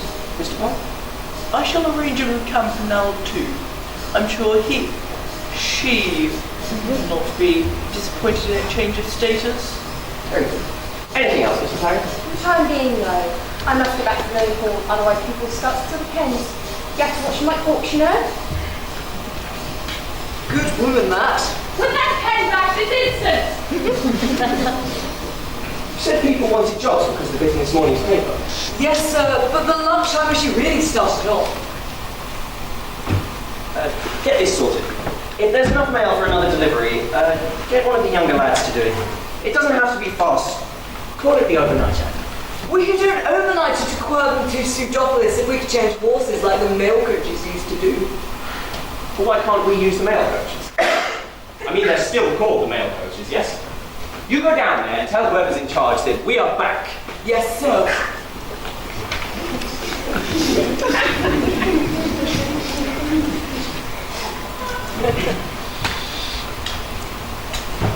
Faster than the speed of light. Old-fashioned mail beats clanks. Postmaster delivers. Says Snoop not cop. Amazing scenes at the post office. Got a message for you, sir. Ah, thank you. Well, what are they then? Golem lady. So tell the streak of lightning he'll have more golems in the morning. And as he's working miracles, she'll accept your invitation to dine. 8 o'clock for her own. What? Even the damn soup there's $15. And you have to wait 3 weeks for a reservation. How on earth does she think? Okay, thank you, Stanley. Anything else? The first printings of door stamps, sir. But some of the penny ones were wrong. And some have Lord Veterinary with grey hair. But some have no gun on them. People have asked them like that. Really? What? They say they're like real pennies and a whole lot lighter. Do you, like stamps, Stanley? Oh yes, I do, sir. I feel wonderful, sir. Oh, really? Well, in that case, I am going to make you head of stamps. The whole department. Which, come to think about it, is actually just you. Well, how do you like the sounds of that, eh? I suppose you already know more about stamps than anyone else. Oh, I do set example personal pen. Yes, well done. Pen stamps. Is that a hat? If you'd like. Because I'm straight and proud of me. Ah, yes. We'll be back in 10 minutes. I'll have a message for you to deliver personally. The Grand Trunk Company, from the office of the chairman, to the maitre d' the Woodard. Sir, I would be most grateful if you could find a table for my good friend, Mr. Moist von Liquid, and his lady at 8 o'clock tonight. Reach a gift. Got a letter for you, sir. Ah, yes, here it is. No, it's one for you. How do, sir? Yes, sir, I went down to the mail coaches like you said, and I told them what you said, and they said, stick to your business, thank you very much, and they'll stick to theirs. Well. Do you know anything about somebody called the Smoking Canoe? What's a canoe, sir? Sort of a dangerous cow, I think. What were you saying about the coachman? They give me lip, sir. That's what they give me. I told them I was assistant head postmaster, and they said, so what, sir? So I tell them what they said, and they... Do you want to know what they said, sir? Monogog told them. They said, yeah, right, sir. Sorry, sir. What? Oh, nothing. I'd best go down then. Listen, Mum. You come too.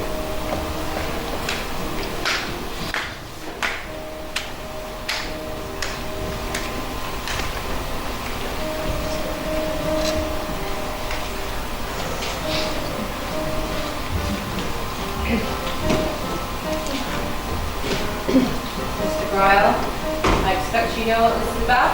No. Newspapers. No. You've heard of the post office? Yes. And what do you know of Mr. Lippy? Mother dead, father dead. Raised my grandfather. Run away from school. Vanished. I wonder where he sits. Says he'll deliver anywhere. I wish him to deliver a letter for me. Would you be kind enough to give it to him? And then perhaps I could draw your attention to the fact that the building is full of paper. Very dry, old paper. $1,300. Of course, I will send the money to your account by fax. We'll prefer cash. You don't trust to settle one now. Trust you for the gold. Description. No one seems to remember what he looks like. He wears a golden hat with wings on it. Can he fly? Alas, he seems disinclined to venture into higher heaven. Tonight. Excellent.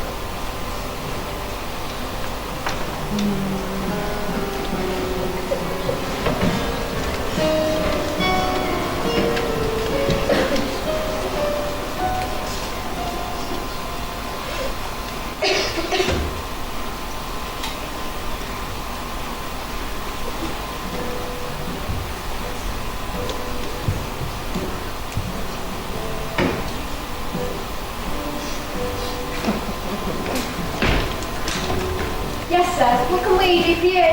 You two can deliver my mail bags. You this shiny new postmaster we heard about? That's right. Your man was already here. Went on and on about what we should do. But never said anything about a price. Oh, the price of what this is about. Well, that's easily sorted, gentlemen. Gladys! Go ahead! What did you just do? That's my price. You take my mail, and I won't tear another wheel off that carriage you have out there.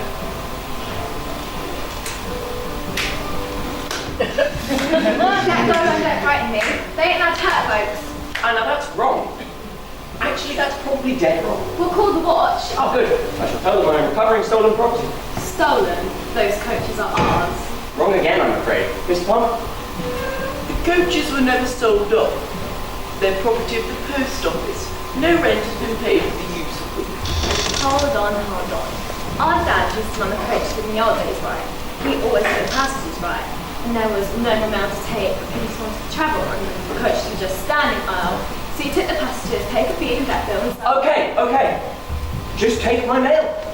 That's all I'm saying. Take my mail and drop it off where I say. You're not going to get a better deal. No? Okay. Gladys! No, wait. Just the mailbag, that's all. Don't negotiate. Possession is 9/10 of the law, right? I possess some very strong earnings, gentlemen.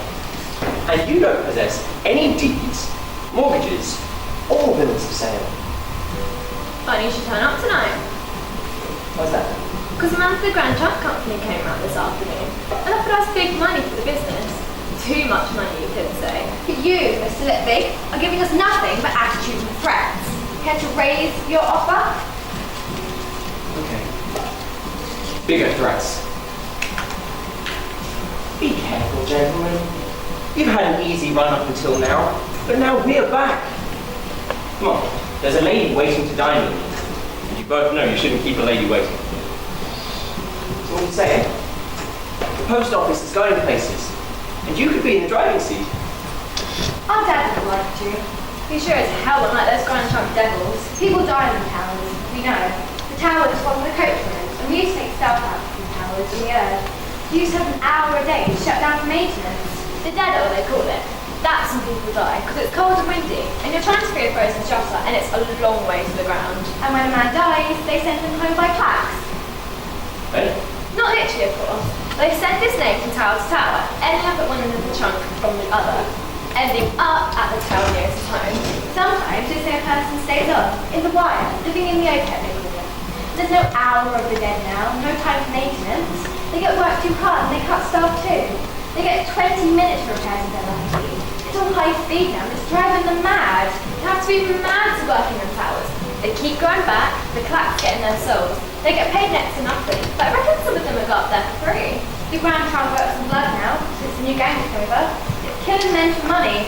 We won't have none of that. We'll run your mail for you. So you don't know anything about somebody called the Smoking Canoe, do you? A couple of boys mentioned it once. They said it ran on the overhead. The overhead? Well, they say a lot of messages on the clacks is about the clacks, right? Orders from companies, housekeeping messages, messages about messages. Dead men's names. Yeah, well, them too. Well, the Smoking Canoe is someone in there. That's all we know about them. Thank you. Do you have a coach heading to Stockholm tomorrow? Yeah, it's 10 o'clock. I'll have bag for it. Is it worth it? It's more than 50 miles, and how they've got a Grand Trunk ahead. Gotta put in the effort, Bill. Your game. I'll give you that, Mr. Lipton. Wait for your bag. Thank you. Now I really must rush. Dinner and Miss Ďearchat to wait.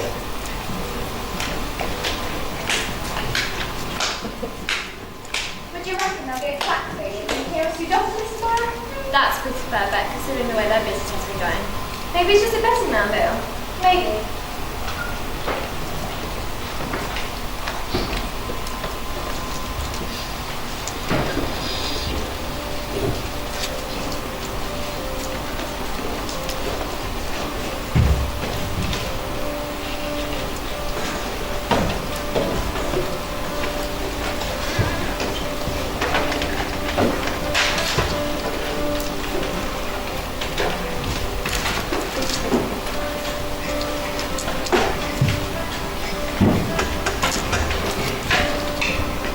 How do I look, Mr. Gray? Wonderful, sir. Thank you. You must be acting postmaster while I'm gone, Mr. Gray. Remember, all mail to Stockholm, 10 pence a go. Can I wear the winged hat, sir? But we're closed. Yeah, well, but I'd just like to wear the hat. I mean, I will be in charge. Of course, Mr. Gray. You may wear the hat.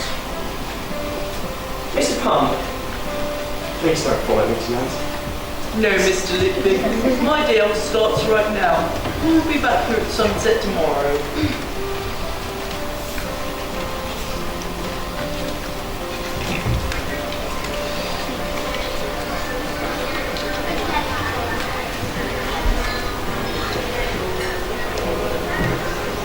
That's delightful. But how on earth Did we get the table? You packed now, then what you do?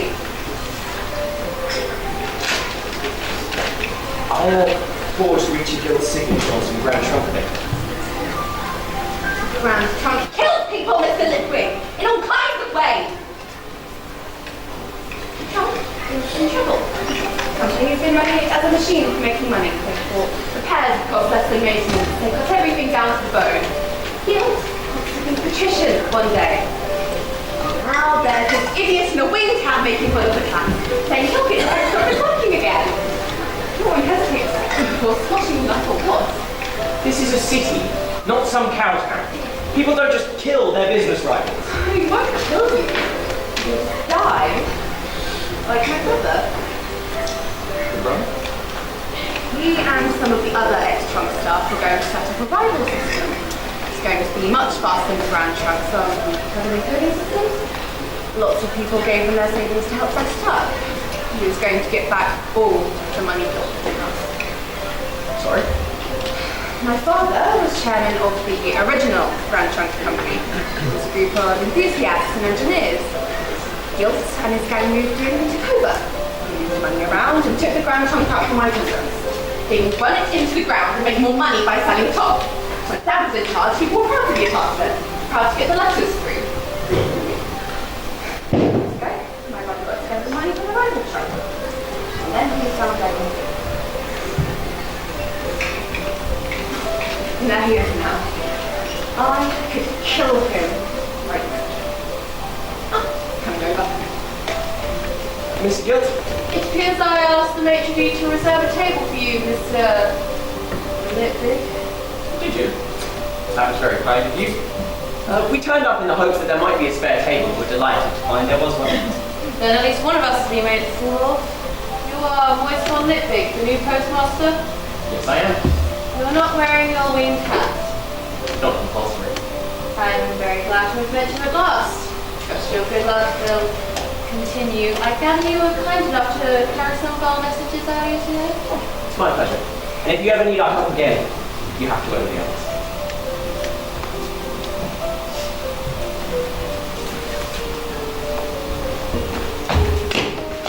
Are you ill? They're burning.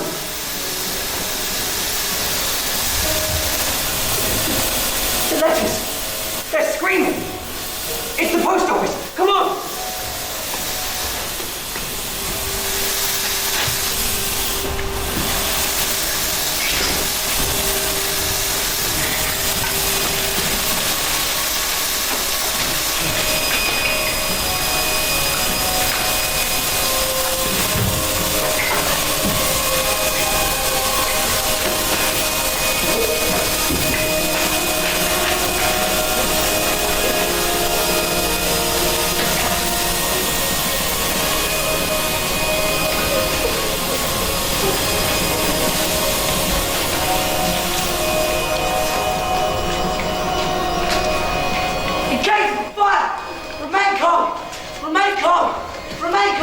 Remove all valuable items from the building. I saved the cash books and the stamps. Pins! I pinned!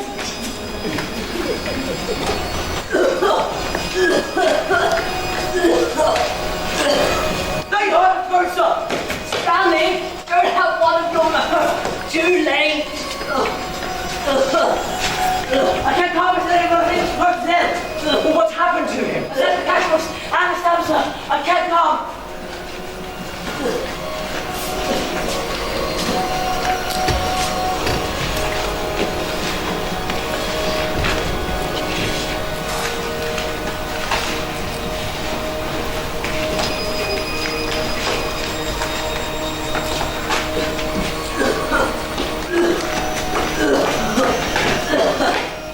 Well done, Stanley. Get Mr. Crook to hospital. Stanley, fetch me these things and a priest of opera. Go, go. What's happened to him? Something fell on him. But he's been attacked. Something fell on him. That's what happened. Right, you're sure. A veterinary won't be building his place, you know. He'll make a fuss if he tries. Waste of city funds, he'll say. It was Gil who had the place torched. He was surprised to see me at the restaurant. He thought I'd been here. You'll be able to prove it. Probably not. But what we need to focus on is getting the building open again. order the rebuilding. Just watch me. Where will the money come from? The gods will provide. Trust me. You're going to pray for money. Not exactly. Though I will have the money to rebuild, and I'll have Reach and Guilt out of business by the end of the week. How? To tell you the truth, I don't really know. But anything's possible. This is a letter for Postal, the crocodile dog. Delivered on to you as the truth, correctly addressed in the sandwich. I'm actually only a DPS. That's good enough, there you go. This is a request to help, yes? Yes, I would like Offler to shine the light of his eyes down upon my colleague, Tom Grove, who is in the Lady Civil Hospital. Oh yes, we often do this one. On top of that, I would also like $150,000. What? We don't usually... And what would a request like that be when you're offering? Sausages? Sausages? Well, technically it's prayers that got to the gods. Oh, but as far as I was aware, Offler received the sausages through being yes. The spirit of the sausages ascends onto Offler through smell. And then you eat the sausages. It may look that way to the uninitiated, but Offler eats the spirit of the sausages. We merely eat the earthly shell which turns to ashes in our mouth. Or perhaps that would be helped with some mustard. This is Edith Legal's premium reserve. Off you go, Myra. No time to waste. The message has been delivered, has it not? Yes, absolutely. And I'll send similar messages to the city's other main deities. That should do it. Postman Andy, good to see you. You are to be my deputy while Mr. Grote's in hospital. The mail must move, Andy. Tell everyone today's specialist still Pseudopolis, or 10 pence ago.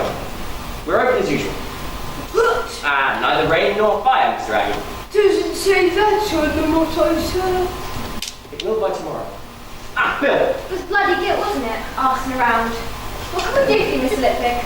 Do you still have a coach heading to Pseudopolis tomorrow? Yeah, we got horses and 2 of the coaches out there. We'll help you. We've got my friend's trunk running okay. You bring me the coaches, I'll give you something to carry. Okay.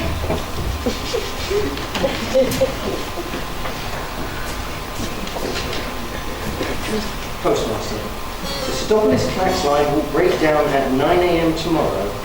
The smoking canoe. Now steady on, Miss McLaren.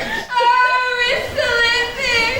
It's all going to be okay, Miss Claret, I promise. They say the post office won't be rebuilt! It's all going to be And poor Mr. Grote! He's going to be fine too! I'll have the money to rebuild by the end of the week. I heard about your letters to the gods, but they don't send money, sir. I have faith, Miss McLaren. So, the clearance has gone down again. To Pseudopolis. How unfortunate. Come, Miss McLaren. Come, Mr. Aggie. The mail will move. Tell everyone, today's special is now all mail to Pseudopolis 3 pence ago. And if anyone has any messages locked with our friends at the Grand Trunk, we will deliver them for free. The post office, we deliver! Sir, have you seen? Yes, sir, Stanley, I have. You're selling lots of $1 stamps, but people used to elect themselves. Really? Well, they posted them through the post. They're collecting them, sir. So that want their own stamps, and other cities are asking too. I'm sorry about your collection of pins, Stanley. I mean, fire must have ruined them. Pins? Pins are just pointy metal things. Stamps, sir. Stamps in the future.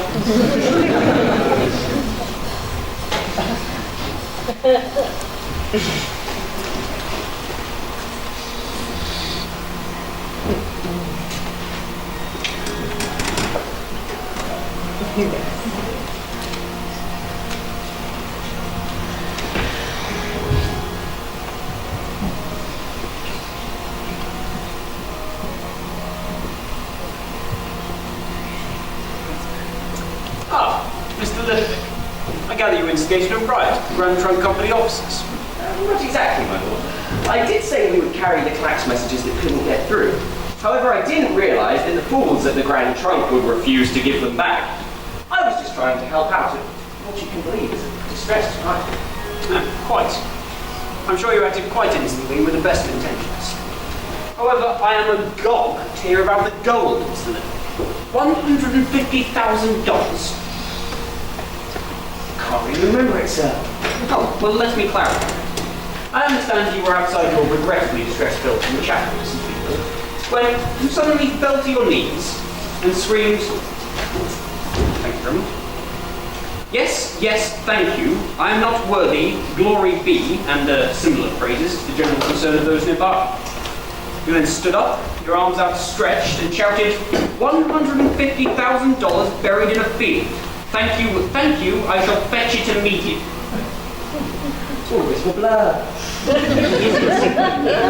You'll be surprised then to learn that a number of people then followed for several hours, until your presumably God's-led footsteps took you to a small wood outside the city. Several reliable witnesses were thus nearby when your shovel hit the lid of a very chest. Any comments, Mr. Lippwick? Nope, none at all. Earlier I had the priests of 4 of the major religions in this office. They all claimed it was their God that told you where the gold was. They all feel their temples should receive 1/10 of the money, each.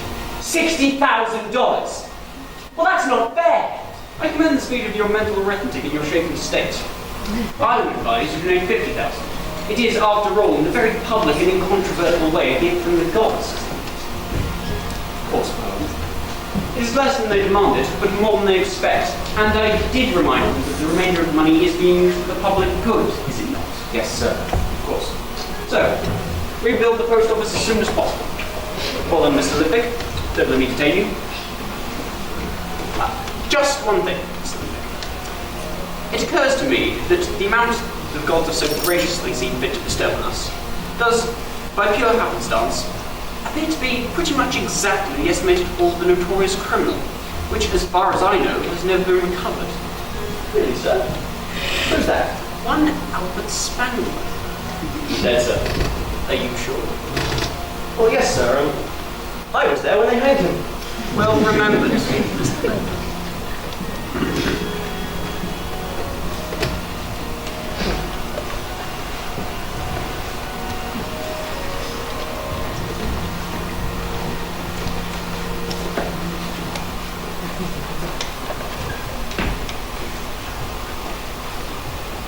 We'll rebuild bigger, vows postmaster's post office blazes. $150,000 gift from gods.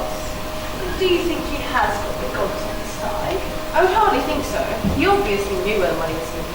He made it fall to each other. He knew the livestockers would go down yesterday. You could bet that every time we have a shutdown, they'll run a coach like sheer devil. He'll even go on to Genua. That would take weeks. But he'll say it's cheaper and it does get there. We have to do something. And what do you suggest? Why don't we just spend some money and get some proper maintenance done? You can't. We don't have the men. I have 6 maintenance teams. I had 8 last week. We ought to have 18 teams. Alright, we understand. How long will it take to hire one? Well, you made me sack a lot of the craftsmen. We downsize.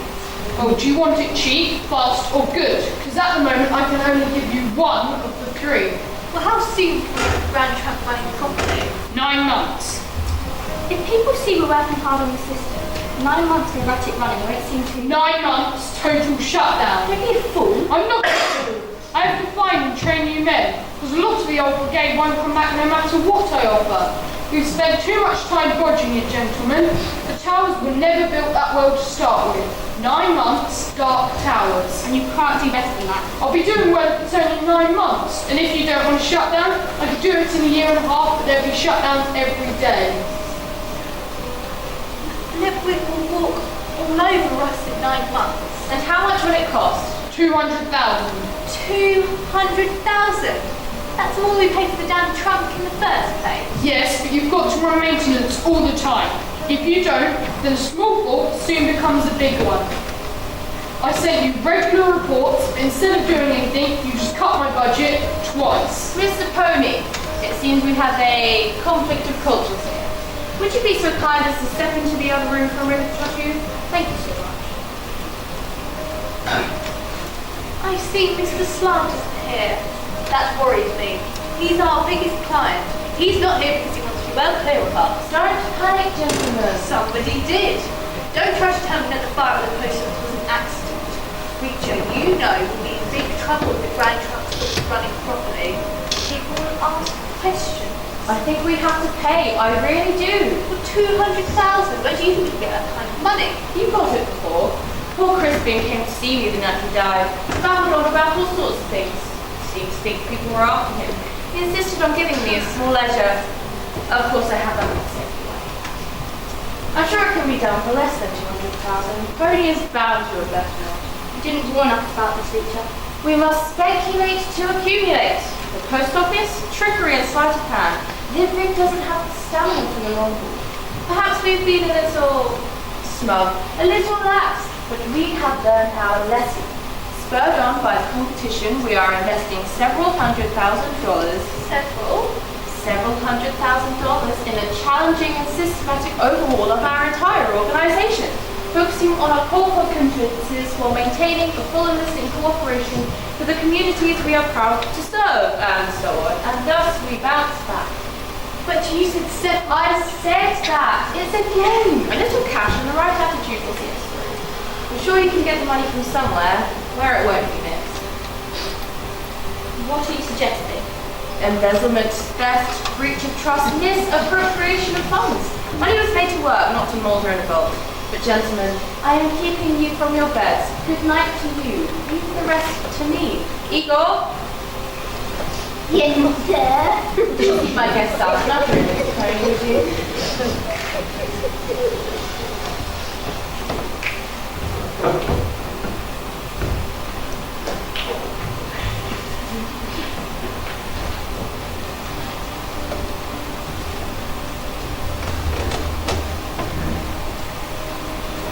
Mr. Coney, I am very pleased to tell you that the board, impressed by your hard work and dedication, has agreed to increase your salary by $700 a year. Well, thank you very much. However, Mr. Coney, as a part of the management of the Grand Trunk, we must ask you to bear in mind our cash flow. We cannot authorize more than $25,000 for repairs this year. That's less than $70 a tower. Is it?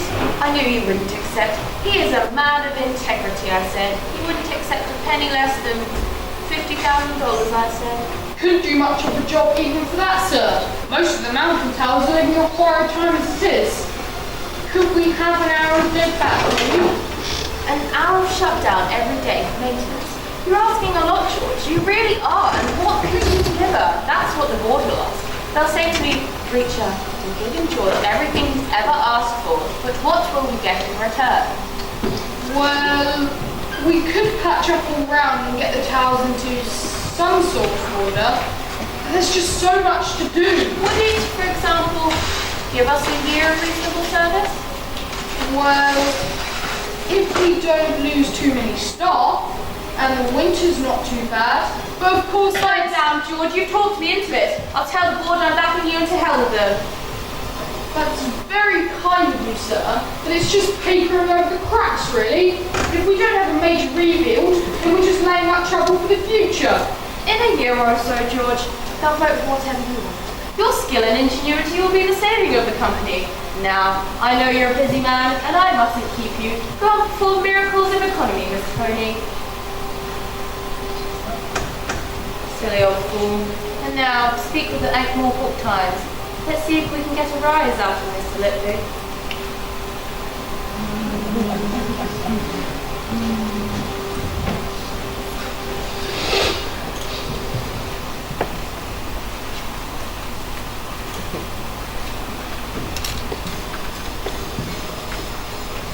Mr. Gross, have you seen this? For Richard Gilt's Gazette. I love the post office, the Grand Trunk Director, Richard Gilt. I'm grateful for its assistance in this difficult period, and of course, the corporation. Although the post office, in the modern world, will never be able to compete on anything other than a very local level. Well, if someone has to deliver the bills, ho-ho. That's my suit. Yes, Mom, and it's down at the Times getting something into second edition. He thinks he's going to walk. He thinks he's too big to fall. Too many investors. He'll keep the trunk just this side of disaster and then let it all collapse. How can he get away with it? Because people hope. They'll believe him when he says there's going to be a jam tomorrow. He's a con man. That's how I came to work for the Golem Trust. We were leaving a con man. Excuse me? I used to work for the Cabbage Growers Cooperative Bank in Stolas. You mean the one on the town square? With the carved cabbages over the door? Yes. Anyway, I used to have to validate drafts and checks, checking for forgeries. Well, one day I let 4 through. About $2,000. Got sacked for it. That's what happens to the likes of us. People like guilt always get away with it. Look, there's something I have to tell you. Mr. Lippick. Genoa is 2,000 miles away, Mr. Lippick. It takes the coach more than a month to get there. And yet you have challenged the Grand Trunk Company that you will get a message to Genoa faster than the Clacks. Yes, my lord?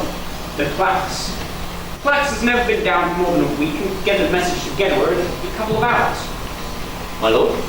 It would be cheating, you can imagine. Of course, my lord. And did Arch-Chancellor really tell you in advance that you were going to he should be the one to write the message? No, sir. But I'm sure he won't refuse. Richard Guild can't bribe him. Would you be surprised to learn that already feeling on the streets is that you will win? Guild will have to accept the challenge. I would hope you would, sir. 2,000 miles. Wouldn't mind giving me some sort of clue? Best all round if I don't. Very well, listen. Until tomorrow evening. Mr. Lippick, do we embrace diversity? Excuse me, Miss McClariot. Why do you ask? The lady from the newspaper wanted to know. She says that's what they do at the Grand Trunk. She probably meant embrace diversity. And, no, we don't, because it doesn't really mean anything. We just care about people. We'll employ anyone who can deliver a letter. On that subject, Mr. Lippick, I do have some concerns about dwarves. Yes? Well, they're fine workers, but they will not tell you if they are ladies or gentlemen. Is this about the privies again? I'm responsible for the people in my care, Mr. Lippick. You're concerned as you credit, Mr. Clarion. I will make sure that is borne in mind of the design of the new building. Thanks, Postmaster. Sir, you see, Yes, I may have. I've been $30 a pot. What? We're all chipping in, I'll just cover some brickies. The odds aren't too good, sir. Well, I'm not surprised. They said we'd only win $1 for every 8 we bet. What? 8 to 1 on? The bookies think I'm going to win. You're the man that got all the money out of the gods, sir. Well, yes, but what if that was all just a trick? A man who could trick money out of the gods is capable of anything, I'd say. There's no way a coach can get to Genua faster than the Clacks. It's 2,000 miles away. You have to say that, of course, sir. Walls have ears, mum's the word. But you know a good trick, sir. Challenging Mr. Gilton to the times. You fell right into your trap, eh? And the bookies are giving better odds on how you'll win, sir. Any good ideas? Oh, very good, sir. Stanley, Miss McClaren, work to do.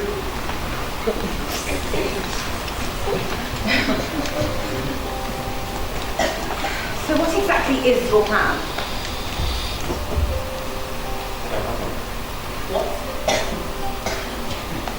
Very good, Mr. Clare. Tomorrow night, you are going to race a coach. That's a thing on wheels pulled by horses that might reach 14 miles an hour on a good road against the Grand Trunk. That's those semaphore towers that send messages at hundreds of miles an hour all the way to Genua, the town that is 2,000 miles away. Yes. And you have no wonderful plan. No. And why are you telling me? Because at this moment, you are the only person who's going to believe I don't have a plan. So you hoped something would come up. What made you think it would? It always has before. And what can I do? Your father owned the truck. Yes, but I didn't. I've been up in Towers, but I don't know any secrets.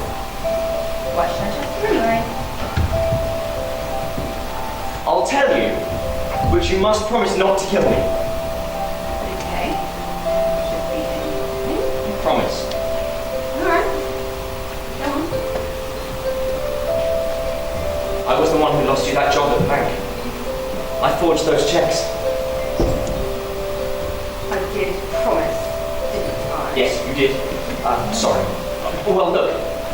The watch caught up to me. and as Albert Spangler, I was condemned for my crimes and hanged. But then Lord Vetinari offered me a choice. He made me take the postmaster job. It was my choice. Right. So the $150,000 was your ill-gotten gain.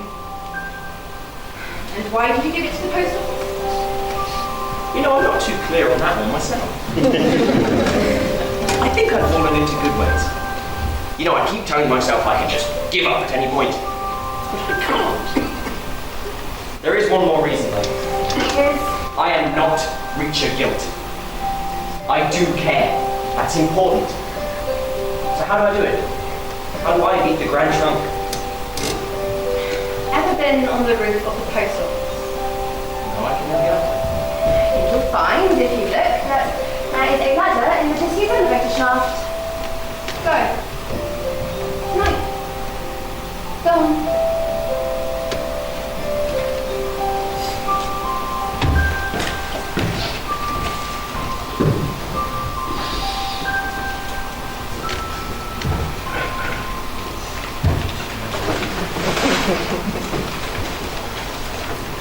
So, what's this game? Don't know. Don't care. The gods are on his side. The gods are not known for their no-frills gifts. They do not go into the tangible. They stick to things you can't see. Grace, patience, fortitude, things that have no real value. They're more interested in profits, not profits. Profits, not profit. Never mind, it's better written down. Litvin's gift from the gods is a big chest of coins, some in what looked remarkably like bank sacks. He is a showman, this is a stunt. It was all to get onto the front page. He has no other plan than to fail heroically. People are betting heavily on him. Be sensible. No gods will come to his aid. Nevertheless, we shouldn't make doubly sure of the outcome. After all, accidents do happen in the mountains, do they not? I'm sure they do, but I meant the Grand Trunk. Mr. Pony has some plans. We need to shut down before the race to clear all messages and the overhead. That seems a bit drastic.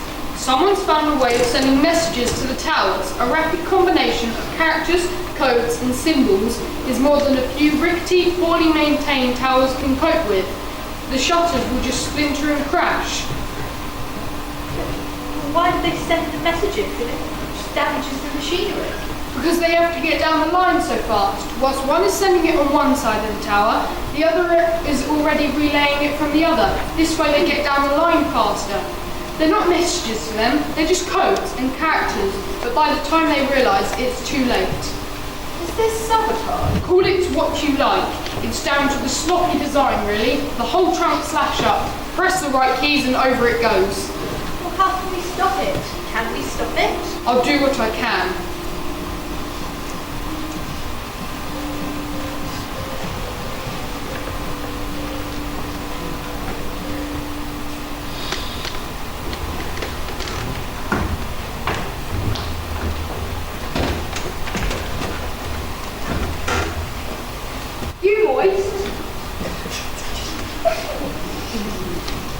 Yes.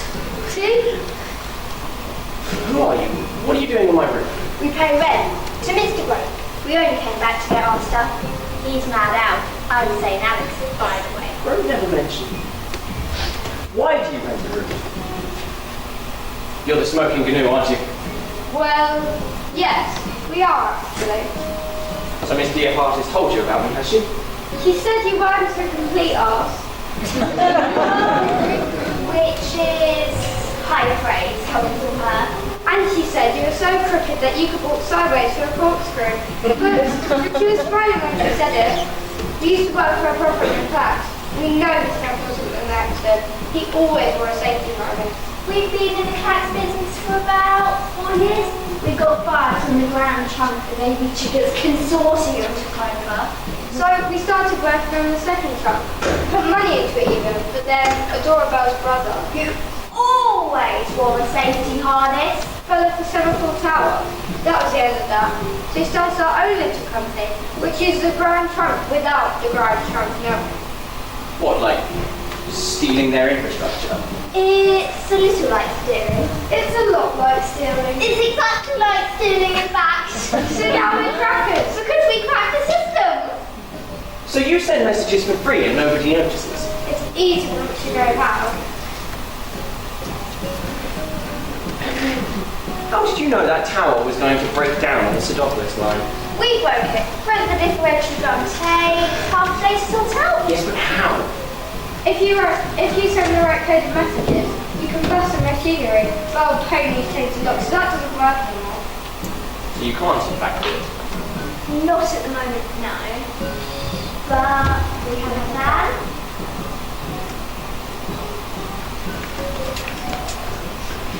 Say, is that one the first tower on the way to Stolat? No, that's an abandoned wizard's tower. The next tower is about as far away again. Why did they build another tower on the Stoke Road if there was already that wizard's tower there? Superstition. So it's full of old magic. Hold on a minute. So, at night time, if you used slightly smaller shutter boxes in the wizard's tower, then the Ankh-Morpork klaxon would think that the messages were coming from the stone tower.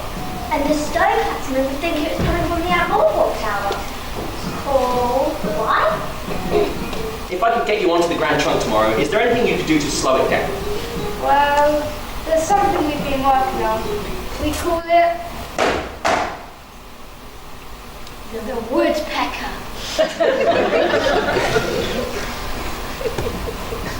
The woodpecker?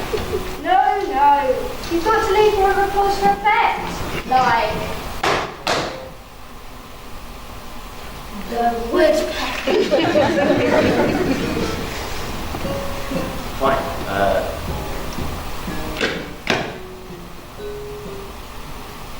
The woodpecker. Sorry.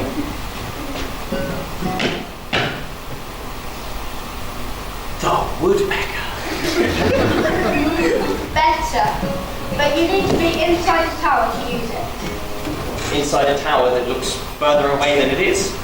No problem. How are you doing up there? Al, Alex, could you give me a minute? This is part of the plan.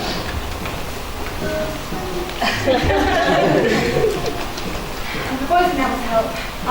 Yes, I think I might have a plan, but I'm going to need your help. Your father, have you any paperwork of how the Grand Trunk was taken over? Yes, but a lawyer looked at them and said it would be difficult to make a legal case. How does it matter? You can't actually prove anything happened. Well, we don't have to. But what have you got? Books, records, ledgers? Some planning. It's probably best if you don't know. I should know, but you definitely should. There is a big box of paper. Good, bring it. But can I trust you? On this? Gods, no. Your father trusted Richard Guildford. Well, look how that ended up for him. The funny thing is, Mr. Litwick, that I find myself trusting you more when you tell me how untrustworthy you are. Richie, isn't it? It's a people thing, I think. Would you fetch the box? Yes.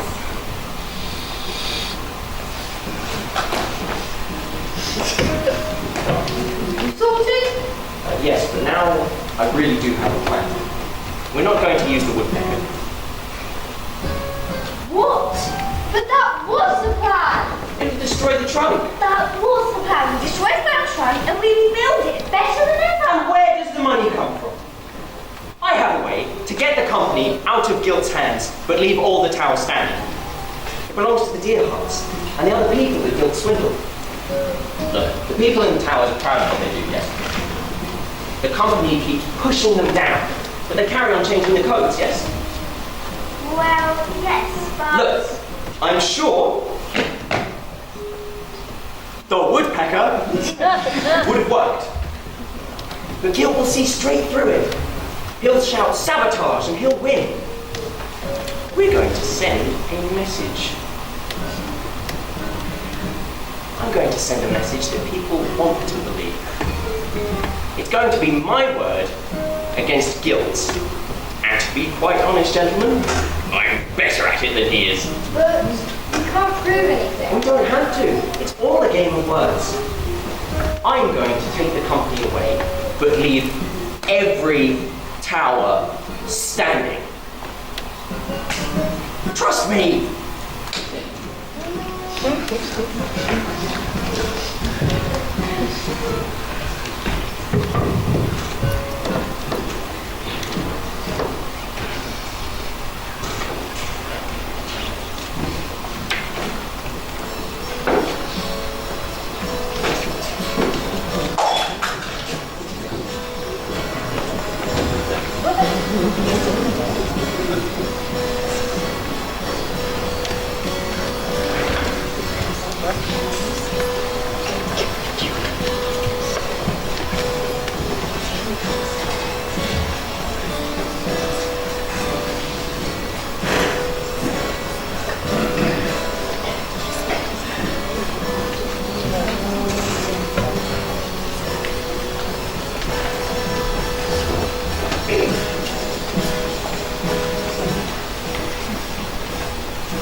Sorry about that. I was checking the designs for my new stamps and lost track of the time. My lord? Mr. Guilt? I have here the message we each be asked to deliver to Genoa. Did it?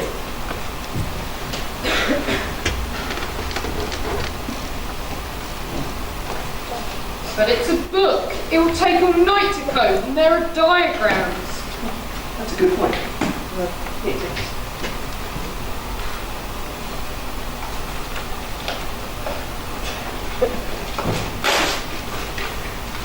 There's your message. We'll deliver the rest. It's just that pictures take a long time to code. Well, once they've coded them, it's only take a few hours to get it to Genoa. That is fair. In fact, I would be happy to give the Grand Trunk a head start. Would an hour be okay? Mr. Lipwick, are you seriously telling us you'll wait while the Grand Trunk prepares their message? Yes. We at the post office are fair-minded people. You're pleased to make fun of us, Mr. Lipwick. Allow me to say that we at Grand Trunk would not take it amiss if you were to leave now. I'm sure we can spare you a couple of hours. Very well. If it will make you feel any better. It would. It would be best, Mr. Lipwick, if you were far away from here. I was sorry to hear of the attack on Mr. Grote. Is he well? Attack? Well, he was hit by a falling beam, and he's recovering very well, thank you. Goodbye, Mr. Lipwick. I wish you the best of luck. There are some very dangerous people on the road. And I intend to leave them behind very soon. How will you know which message arrives first? Glad you asked that, young lady. Dibbins? The office goes.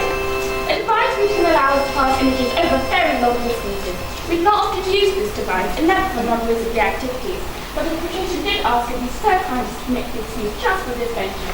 My man in Genoa, Mr. Colorado, will be able to receive the first message, and we shall be able to see which one he's holding. Amazing. Well, goodbye, ladies and gentlemen. Actually, one more thing. How about a little personal wager to keep things interesting? Let's say $100,000. And where would you lay your hands on that kind of money, Mr. Lipwick? I'll just put my hands together and pray. Where would you lay your hands on $100,000? I accept your wager. Then Genoa or bust, ladies and gentlemen. Miss Dearheart, will you marry me?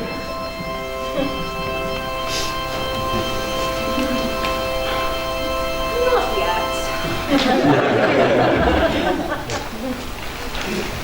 Why did you give them only the middle pages? 2 reasons though. 1, it makes us look good and them like whiny kids. And secondly, those are the pages with all the illustrations. And here it takes ages to code those. You're so sharp you'll cut yourself, you will. Just let me off when we reach the Wizarding Tower and then you can take it fairly easy. There's no rush. This is your plan, isn't it? It's a wonderful plan.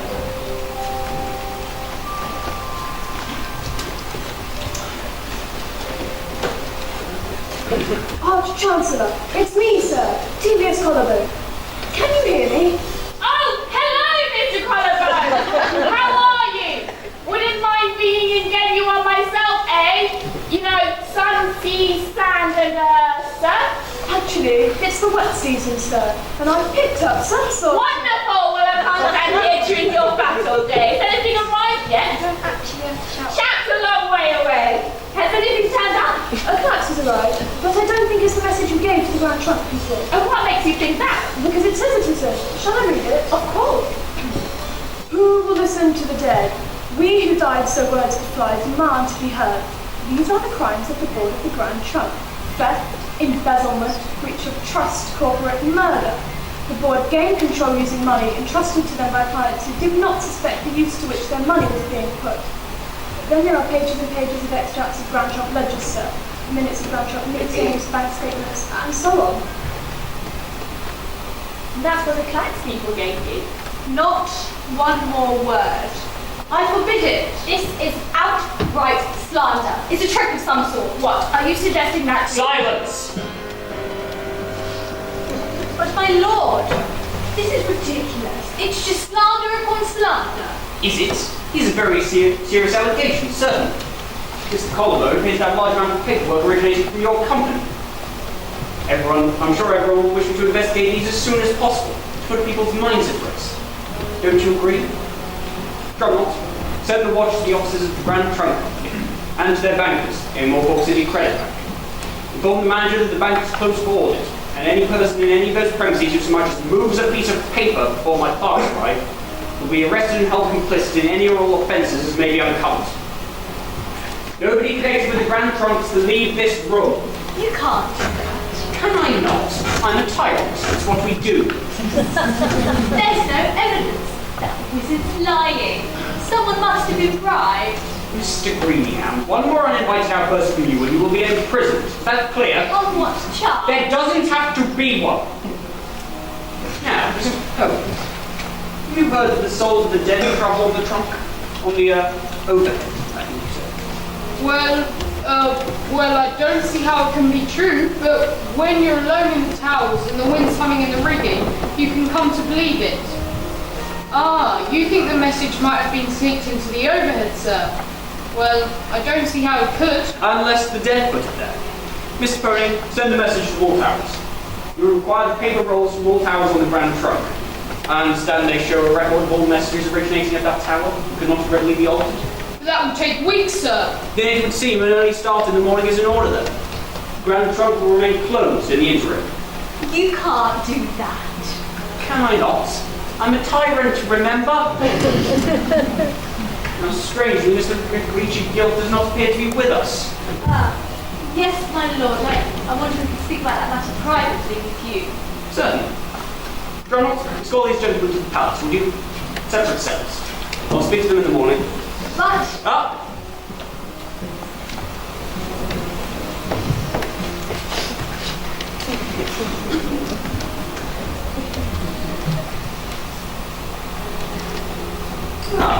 Mr. Louis, would you all mind? I need a word with my postmaster.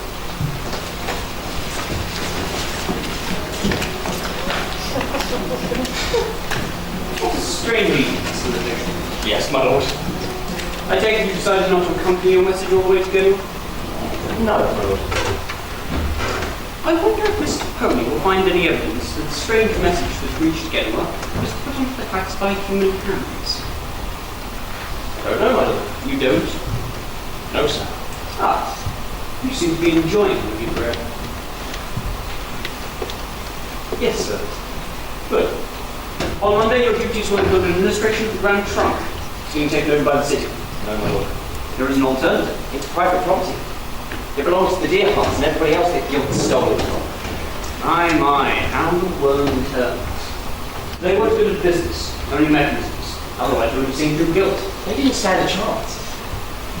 Very well. The question of ownership will remain in abeyance until we have plumbed the depths of this matter. A great many people depend on the Grand Trunk for their living. We must do something. Sort it out, Postmaster. But I'm going to have my hands full just to get the post office up and running again. I hope you will. But in my experience, the best way to get something done is to keep it someone who's already busy. Oh, and before dawn, I do suggest you check everyone's left that old wizarding tower. I'm sorry, my lord, I don't know what you mean. Well done, Mr. Louis.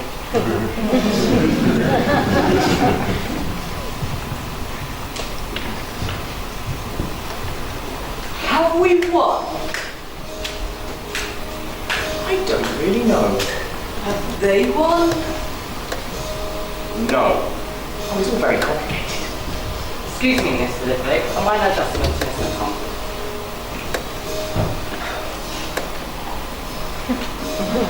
Thank you very much. I do not know what the pleasure is, Mr. Litwick, but I am sure the time I have spent with you will have been one. Now, if you excuse me, I have another task. You mean you're not my parole officer? That is correct. They're sending you off to 𝙤'𝙡𝙡𝙦, aren't they? I'm not at liberty to say good night, Mr. Litwick. Cup of tea, Miss Mike.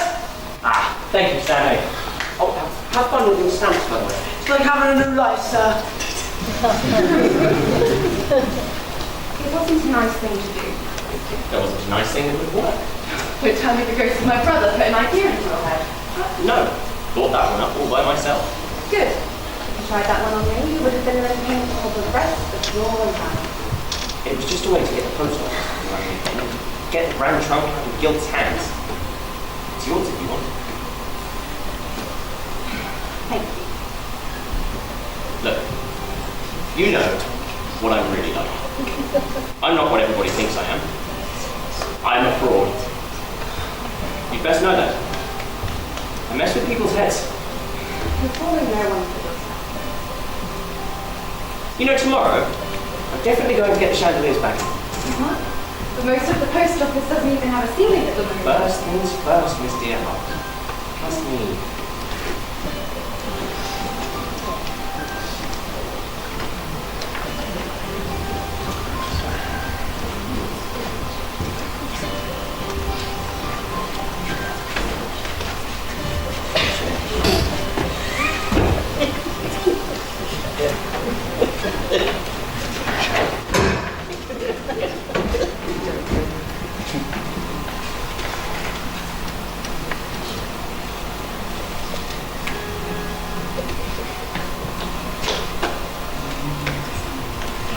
So, Mr. Gilt, you have no view on angels?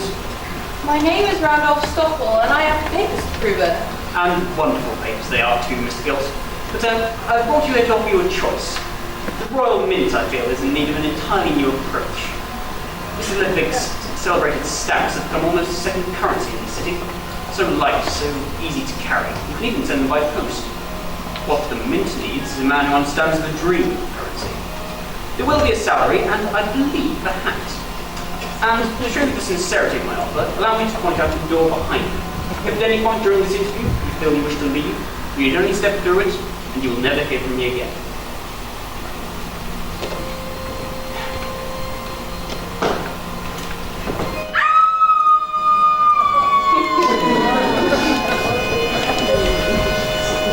Some people, Donald, just don't know an angel when they see one.